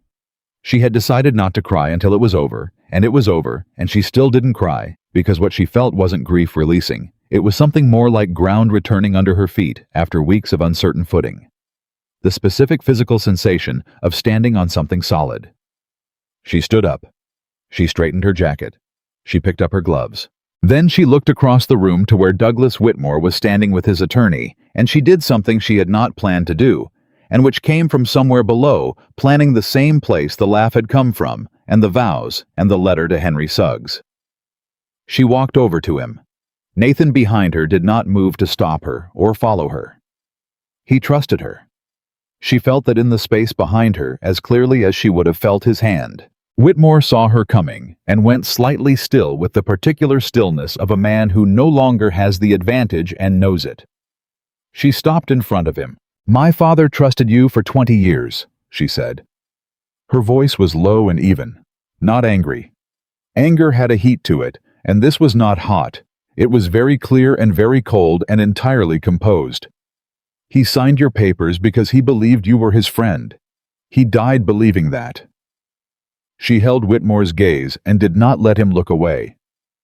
"I want you to understand that the worst thing that happened today is not the court's finding. The worst thing that happened today is that you will spend the rest of your life knowing that you used a dying man's trust as a legal instrument. And he never knew. He never got to know what you were." She paused. "I hope you find a way to live with that, because it's yours now. I'm done carrying it." She turned and walked back to Nathan. He was watching her with that open face, and she came to stand beside him, and he put his hand at the small of her back. Not directing, not guiding, just present. And they walked out of the courtroom together into the Denver afternoon, where the world was entirely unconcerned with what had just happened inside, and entirely itself, which was exactly right. "Chim," Aldridge caught up with them outside. "The fraud finding is significant," he said. It's possible Whitmore faces criminal charges. It's possible the Chicago business community becomes aware of it, and the consequences there are sufficient. Either way, he's finished as far as any legal claim on you is concerned. And Henry Suggs, Amelia said. He'll go back to Chicago. He may face some professional difficulty for a time. I've written a letter on his behalf to 2 business contacts who can use a careful, honest clerk. Aldridge permitted himself a genuine smile, brief and real. He'll be all right. Nathan shook Aldridge's hand. The handshake lasted longer than a professional one. Whatever your fee is, Nathan said, add a third. The case result is sufficient, Aldridge said. The case result isn't what I'm paying the extra third for, Nathan said. Aldridge looked at him. Then he nodded and said nothing else about it and went back inside for the paperwork. They stood on the street in the afternoon light and the city moved around them, indifferent and busy the way cities are. And Amelia felt the specific strangeness of a fight being over the abrupt absence of the weight she had been carrying so consistently that she had stopped noticing it as weight, and had started thinking of it as just the way things felt. I want to go home, she said. Tomorrow morning, Nathan said. Tonight we stay and eat something that isn't trail food. She looked at him. You want to celebrate? I want to eat a decent meal and sit across from my wife in a room that doesn't have legal documents on the table, he said. Whether that constitutes celebrating is up to you. She thought about this for a moment. It constitutes celebrating, she decided. He nodded satisfied and offered her his arm with the slight awkwardness of a man who is still learning the gestures of a partnership but is committed to learning them. She took it. They walked down Larimer Street in the late afternoon of a Thursday in Denver, Colorado. The case behind them and the ranch ahead of them and everything they had built in the particular soil of honesty and difficulty, waiting for them 4 miles east of Silver Creek, solid and real and entirely theirs. Douglas Whitmore stood somewhere in the building behind them, with a fraud finding and a lawyer and a life that was going to require significant rearranging. Henry Suggs was already on the stage back to the rail depot with a letter of recommendation in his coat pocket and the specific lightness of a person who has done the harder thing and found it survivable. James Aldridge was inside filling out paperwork with the thoroughness of a man who believes the work isn't done until the forms are correct.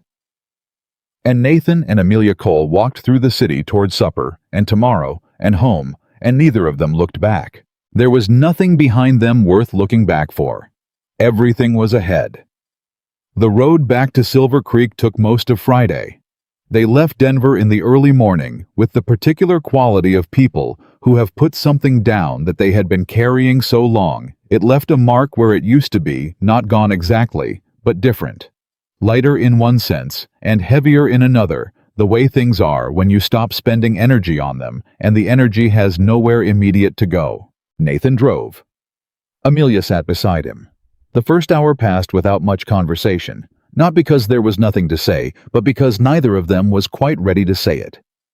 Yet they were still absorbing the shape of what had happened. The way you absorb a thing that has been anticipated so long, that when it actually arrives, the reality of it needs a moment to settle into the same space as the expectation of it. It was Amelia who spoke first.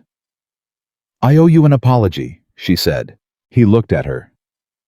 For what? The letter to Suggs. I didn't tell you I was writing it. I didn't tell Aldridge. She looked at her hands. I made a decision that affected the case without consulting either of you. Nathan was quiet for a moment. Did you think I would have told you not to send it? No. I thought you would have wanted to know before I sent it. You're right that I would have wanted to know, he said. But I'm not going to pretend I'm sorry you sent it. He paused. Why didn't you tell me? She had thought about this. She had thought about it in the hotel the previous evening while Nathan was talking to Aldridge about the aftermath of the fraud, turning the question over in the way she turned difficult questions over, not to avoid the answer, but to make sure she was arriving at the honest one rather than the convenient one. Because I was afraid you would tell me it was too risky, she said. And I knew it was the right thing to do. And I didn't want to have to choose between what you thought was safe and what I believed was right. He held that for a moment. held it seriously, the way he held things that deserved seriousness. "That's fair," he said. "It's not entirely fair," she said. "We're partners. Partners consult each other. Partners also trust each other's judgment about what they know." He looked at the road ahead. "You knew Suggs better than I did. You knew what that letter needed to say and whether it would do anything. I didn't." He paused.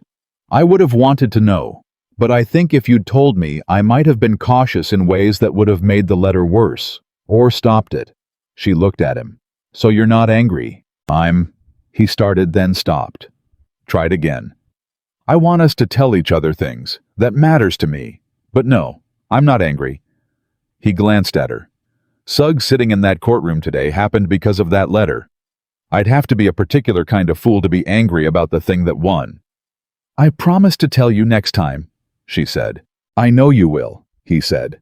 Not as a command, as a statement of his actual belief in her, which was she was coming to understand the way Nathan Cole expressed trust, not by requiring proof of it, but by simply having it and saying so. She looked at him for a moment with the feeling she had been accumulating since the first day, the feeling that kept finding new depth the longer she paid attention to who he actually was. "Nathan." "Yeah. I need you to know something." He looked at her again with the full attention he gave things that mattered. "When I wrote to you the first time," she said, "I was honest about my circumstances. But I wasn't honest about one thing." She paused. "I told myself I was coming here for freedom, for a life that was mine, and that was true. But underneath it, there was something else I wasn't admitting." She looked at the mountains coming closer on the horizon. "I was lonely. I had been lonely for so long that I had stopped recognizing it as loneliness and started thinking of it as just the weather, the condition of being alive." She stopped. "I'm not lonely anymore, and I wanted you to know that specifically. Not just that I love you, but that you fixed something I didn't know how to fix myself." The wagon moved through the morning, and the only sound for a moment was the horses and the road and the vast quiet of the Colorado landscape holding them. Then Nathan said, "I know what that is. The loneliness. The kind that stops feeling like loneliness." His voice had something in it that was not his usual controlled steadiness, something rawer than that, something that had come from a place he didn't usually open in daylight. "After Margaret left, I told myself I preferred being alone. I told myself the ranch was enough, that the work was enough." He paused. "It wasn't enough. It was just all I had. And I got so practiced at telling myself the difference didn't matter that I almost believed it." She said nothing. Let him have the space. "The night before you arrived," he said, "I fixed that window over the kitchen sink, the one that had been rattling for 2 years. He kept his eyes on the road, but she could hear in his voice the particular quality of a man saying something he had not said aloud before. "I'd been telling myself for 2 years it wasn't important enough to fix, and the night before you arrived, I fixed it in about 40 minutes. A pause.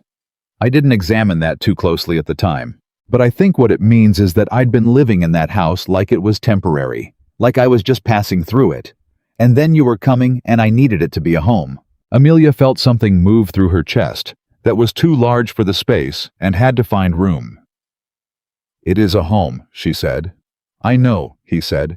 "It became one." She reached over and put her hand over his where it held the reins, and he turned his hand and held hers, and they drove the rest of the way home like that. Not talking, not needing to, the particular silence between them, that was not empty, but full of everything that had been said, and everything that didn't need to be, because it was already understood. Silver Creek appeared in the late afternoon. Tom Briggs was at the front of the general store when they came through, genuinely, there not performing it, just a man in the doorway of his shop who happened to look up at the right moment, and whose face did something real and unguarded when he saw them coming. He raised one hand. Nathan raised one hand back. That was the entire exchange, and it was sufficient. Ruth Calloway was at the ranch when they arrived, which Amelia had not expected, and which made her throat do something that she managed barely to contain. Ruth had made supper, left it on the stove with a note that said only, "Welcome home, both of you," in handwriting that was large and definitive, and entirely Ruth. Nathan read the note. He folded it and put it in his shirt pocket. Amelia saw him do it and decided not to say anything about it, and instead went to look at the supper, which was beef stew with actual biscuits and the particular evidence of a woman who had gone to some effort on behalf of people she considered worth the effort. "We have good people," Amelia said. "We do," Nathan said. He was already at the stove lifting the lid on the pot, doing the automatic practical things that a person does in their own kitchen at the end of a long day. "We have very good people." She stood in the kitchen of her house and felt at the house the town. The 4 miles of Colorado Road between her door and the main street. The mountains visible when the weather was clear. The window over the sink that didn't rattle the books on the shelf. The kitchen garden. The cattle in the east pasture. The bay mare, Calico, who had opinions about cooperation. Hers. All of it genuinely, specifically, legally, and emotionally, and in every sense that mattered hers. She had not come here to find a home. She had come here to escape the absence of one. And somewhere between the first question on the street in Silver Creek and the last gavel in a Denver courtroom, a home had assembled itself around her out of work and honesty and the particular company of a man who meant what he said and said what he meant. She set the table for two. 3 weeks after they returned from Denver, a letter arrived from James Aldridge. It was brief. The criminal referral from Judge Crane's fraud finding had been reviewed by the Territorial Prosecutor's Office. Douglas Whitmore had been charged with fraud and falsification of legal documents. His attorney was negotiating. The outcome was uncertain, but Aldridge expected some form of consequence. Possibly fines. Possibly a period of professional suspension. Certainly permanent damage to the business relationships that constituted most of Whitmore's actual power. Aldridge's closing line was, "He will not trouble you again. He has considerably more immediate problems." Nathan read the letter first and handed it to Amelia without comment. She read it. She set it down on the kitchen table. She thought about Douglas Whitmore in a Chicago office dealing with a prosecutor's inquiry and her father's papers being examined by people who were looking at them honestly, and the specific justice of a man who had built his power on controlling information. Discovering that information, once it starts moving freely, is remarkably difficult to stop. "How do you feel?" Nathan said. She thought about it honestly before she answered. "I feel like it's not the most important thing that happened this month," she said. "It's just the last piece of the most important thing." He nodded. He had the look he got when she said something that landed correctly for him, not surprised exactly but confirmed. "What's the most important thing?" he said. She looked around the kitchen. "Being here," she said simply. He picked up the letter and took it to the small box on the shelf where they kept documents. Legal papers, the ranch note, the accounts records, and put it inside and closed the lid. Filed. Done. Taking up no more space than it deserved. Then he came back to the table and sat down across from her. "I want to ask you something," he said. She looked at him. His face had that interior quality, the consulting something deep expression. "Ask," she said. "The accounts," he said. "You've been managing them since you got here, and you're better at it than I am. That's not false modesty, it's accurate." He held her gaze. "I want to make it official. Not just arrangement by default. I want it to be yours. Your name on the ledger, your authority on the decisions." He paused. "And I want to expand the cattle operation. There's a property adjacent to the south pasture, 70 acres good grazing owner wants to sell. I want to know what you think." She looked at him. He had not consulted her like this before. He had included her, worked alongside her, treated her as a partner in practice. But this was different. This was him specifically, deliberately bringing her the decision and making the offer of her authority over it before making the decision himself. "Show me the numbers on the adjacent property," she said. He got up and got the ledger. He sat back down and opened it to the page he had already marked. He had already done preliminary calculations. She could see his handwriting in the margins, the specific shorthand of a man who had been thinking about this for a while. She looked at the numbers. She looked at the adjacent property's listed price. She looked at the current note balance and the cattle revenue projections, and the seasonal cash flow pattern that she had come to understand the way you understand a rhythm once you have lived inside it long enough. "We can do it," she said. "Not immediately. We pay down another 6 months on the existing note first, then we negotiate the purchase on a short-term arrangement we can cover from the summer revenue." She turned the ledger to face him and pointed. "If the summer herd produces within 10% of last year's numbers, we have the margin. If it drops below that, we wait another season." She looked up. "It's the right move. The timing needs managing." Nathan looked at the numbers. He was quiet for a moment, not disagreeing. She had learned to read his quiets, absorbing and confirming. 6 months, he said. 6 months. She confirmed. He nodded. "Then we wait 6 months." He closed the ledger and slid it across the table to her side. "Your ledger," he said. She put her hand on it. It was a small thing. A ledger book. But it was not a small thing. It was the specific physical embodiment of a decision he had made and offered and meant that this was shared genuinely. Shared, not performed, sharing that dissolved when the actual stakes appeared. "Thank you," she said. "Don't thank me," he said. "You earned it before I asked." The summer came in fully, and the ranch work increased with it, the way ranch work does when the season shifts, and the cattle need more moving, and the fences need checking after winter and spring, and the entire property seems to simultaneously require attention in ways it has been politely deferring since October. Amelia worked. She had always worked, that was not new. But she worked differently now, not with the focused desperation of a woman proving herself against doubt, not with the strategic efficiency of someone demonstrating capability to an audience. She worked the way Nathan worked, because the work was real and required doing, and she was the person who was there to do it. The difference was subtle, and it was everything. Ruth Calloway came by one Tuesday in July and found Amelia repairing a section of fence on the north side of the property, not because it was specifically her task, but because she had ridden past it and noticed it needed doing, and the tools were in the saddlebag, because she had learned over months to carry the tools. Ruth sat on her horse and watched for a moment. "You've changed," she said. Amelia drove the last staple and stepped back to check her work. "For better or worse?" "Unmistakably for better," Ruth said. "Though you were already better than you knew when you arrived." She paused. "Nathan has too." Amelia looked up. "How?" Ruth considered. "He laughs," she said. "Nathan Cole has not laughed genuinely, not politely, in the 8 years I've known him. He does now. Not often. But when he does, it's real." She looked at Amelia. "That's you." Amelia felt something move through her that she didn't try to name. Some feelings were too specific for names and were better left in the exact shape they came in. "He made me," she said carefully, "feel like my judgment was worth trusting.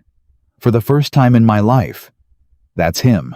Ruth nodded, as if this confirmed something she had already known. "You're good for each other," she said. "The specific kind of good for each other that's actually about each other, not about filling a hole the other person left." She paused. "That's rarer than most people know." She rode on. Amelia stood at the fence for a moment after she left, holding the hammer, looking at the pasture with the particular expression of a woman who is very quietly, very privately keeping an accounting of her own life and finding the numbers for the first time in the positive. The twist that changed everything came in August, and it came not from outside, not from courts or documents or men from Chicago, but from inside the life they had built from Nathan himself on a Tuesday evening when supper was done and the dishes were washed and they were sitting in the front room with the last of the daylight coming through the west window.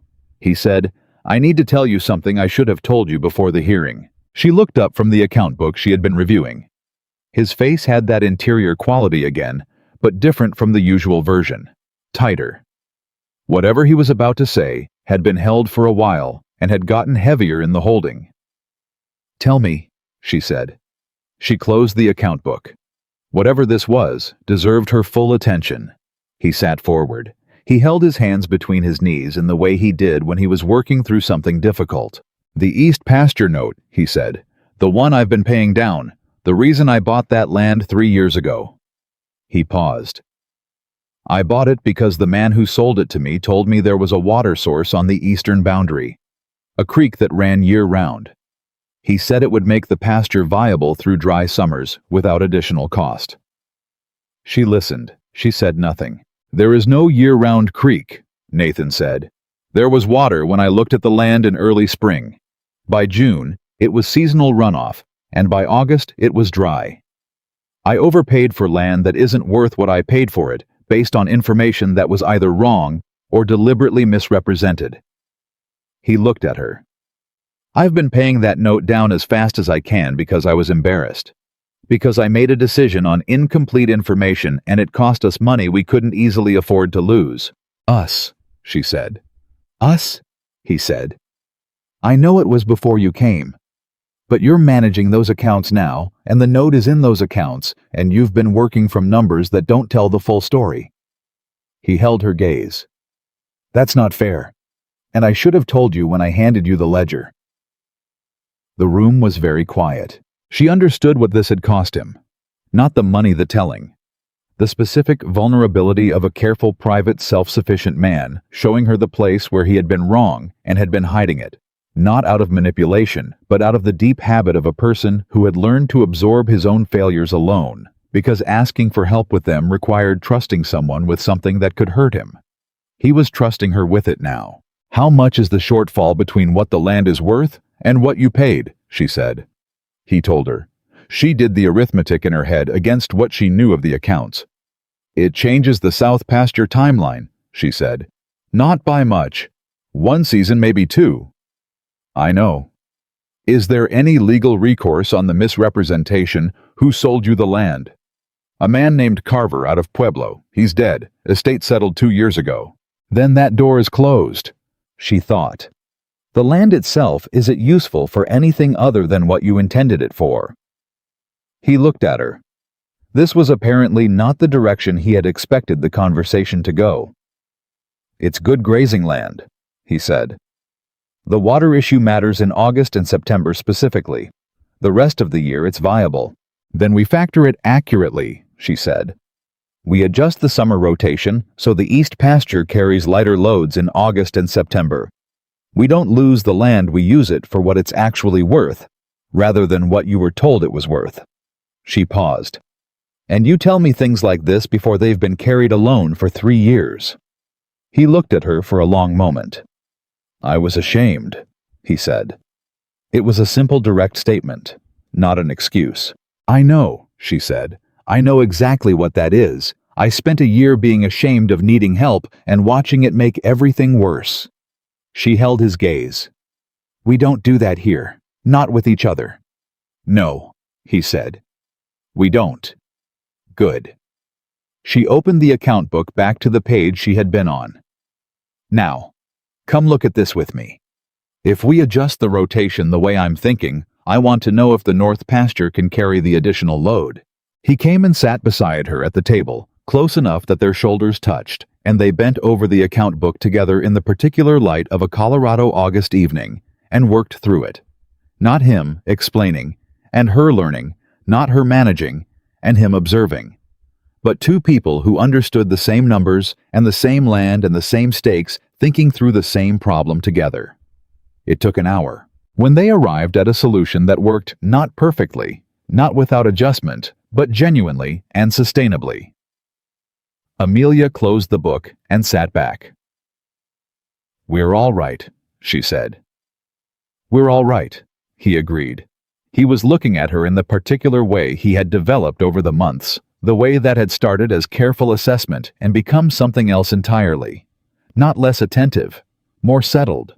The gaze of a man who knows what he's looking at and is consistently glad. "Amelia," he said. "Yes. Do you know what I think about when I think about that question I asked you the first day, the one on the street in Silver Creek?" She waited. "I think about how close I came to not asking it," he said. "I had it in my head for 2 days before you arrived. I kept telling myself it was too forward, too strange. that a woman who had just come off a train after a 4-day journey didn't need to be questioned before she'd even seen the house. He paused. But I couldn't not ask it, because I needed to know, and because I needed you to know that I was asking. Why did you need me to know you were asking? Because I wanted you to understand from the very beginning that your answer mattered to me, he said. Not the answer you thought I wanted, the true one. He looked at her steadily. I didn't know who you were yet, but I knew I wanted to know who you actually were, not a version of yourself you produced for my benefit. She thought about the woman who had stepped off the stagecoach in Silver Creek with a trunk, and a fear she had decided to stop waiting out.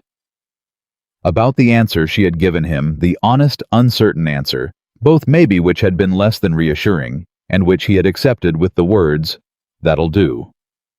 It did, she said. It changed everything, that question. I know, he said. It changed everything for me, too. September came, and with it the particular shift of a Colorado autumn, the air getting its edge back, the light changing the way it changed out here, more dramatic than anything she had known in the city. The kind of light that made you understand why people painted landscapes. The ranch was in good shape, better shape actually than when she had arrived, not because of any dramatic transformation, but because two people managing a thing consistently is different from one person managing it while also absorbing all of the uncertainty alone. She had taken on something she hadn't advertised, a quiet, informal practice of helping other women in Silver Creek navigate paperwork. It had started accidentally when Pearl from the hotel had asked her to look at a contract her employer was asking her to sign, and she had looked at it and found 2 clauses that significantly disadvantaged Pearl and had told her so in plain language.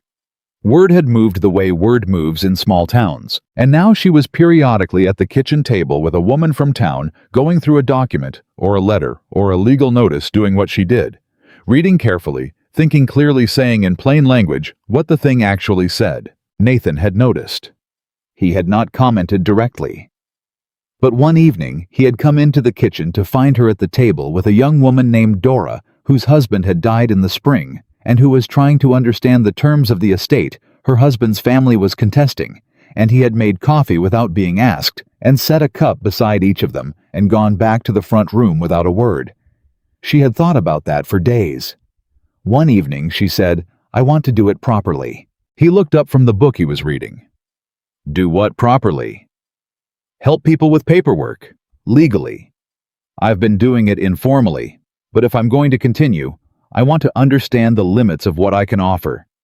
I want to know if there's a way to do it that doesn't require a law degree, but also doesn't put me in a position of practicing without qualification. He closed the book. He gave her his full attention. I'll write to Aldridge, he said. He'll know how to structure it correctly.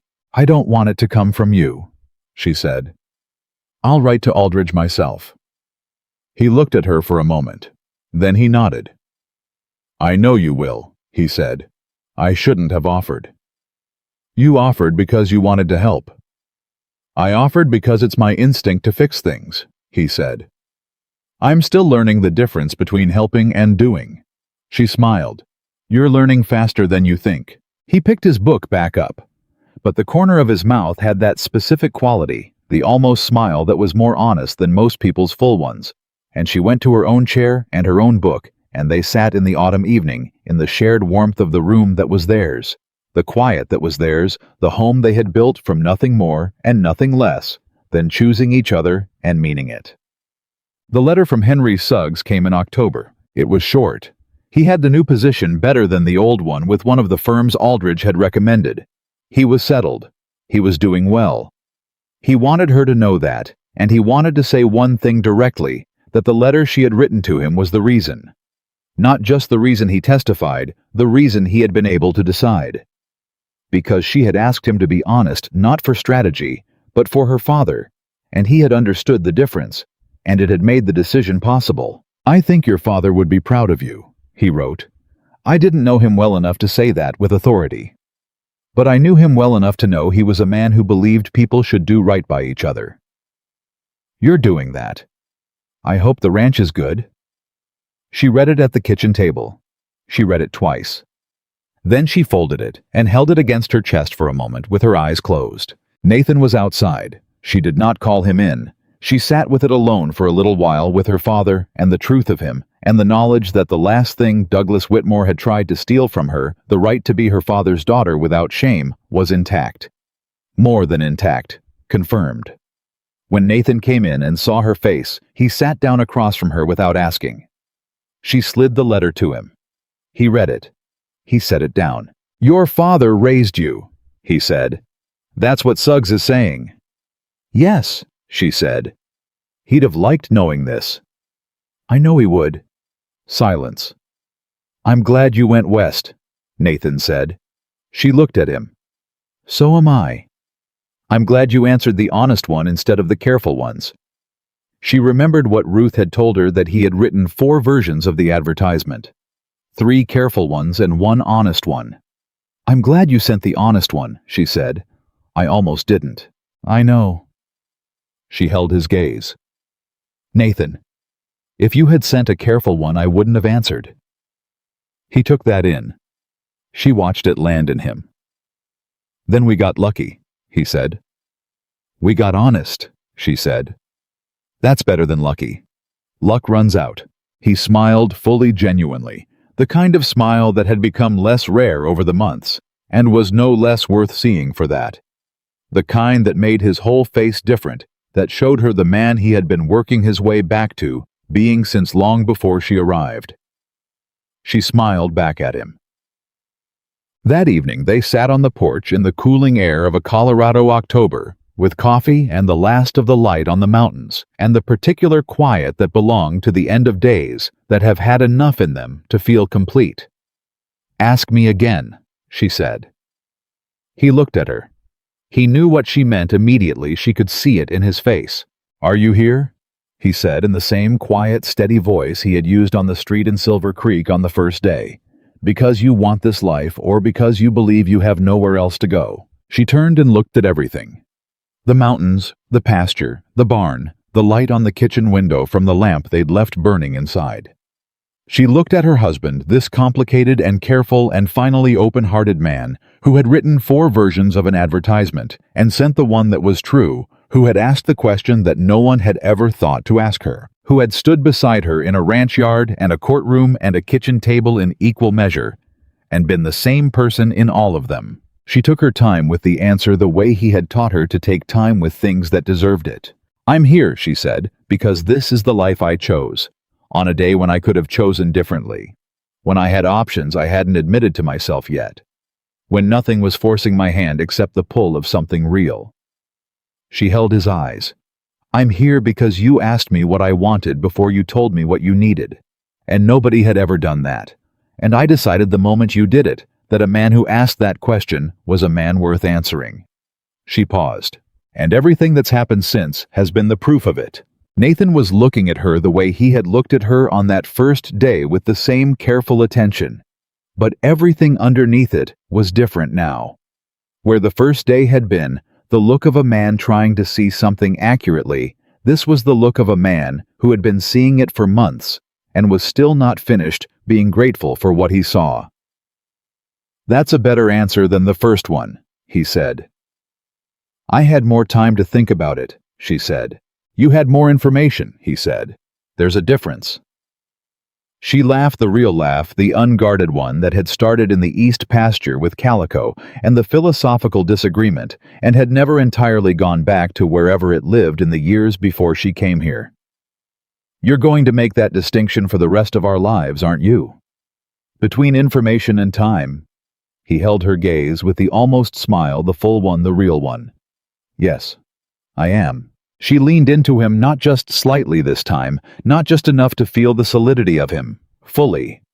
His arm came around her with the ease of something practiced and necessary, and entirely natural, the gesture of a man who has learned not to hold carefully when holding fully is what's needed. They sat together on the porch of their house in the last light of an October evening in Colorado, and the mountains did what mountains do, held still, and held true, and held everything else in perspective without being asked.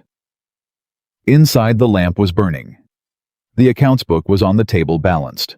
The window over the kitchen sink did not rattle. And Nathan Cole, who had once written 4 versions of his truest self and almost sent none of them, held his wife in the cooling evening air and understood with the bone-deep, unambiguous certainty of a man who has stopped pretending and started living that the strongest love is not the one that holds a person tightly enough to keep them.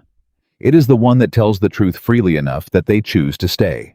And Amelia Rose Carter Cole, who had boarded a westbound train with a trunk and a secret loneliness, and a letter that said, "The land is hard, and the work is harder. But you will always have the freedom to choose," had chosen. Every day, in every direction, with full information and open eyes, and a heart that had learned in the particular school of an honest life on honest ground that choosing freely was not the opposite of love. It was the whole of it.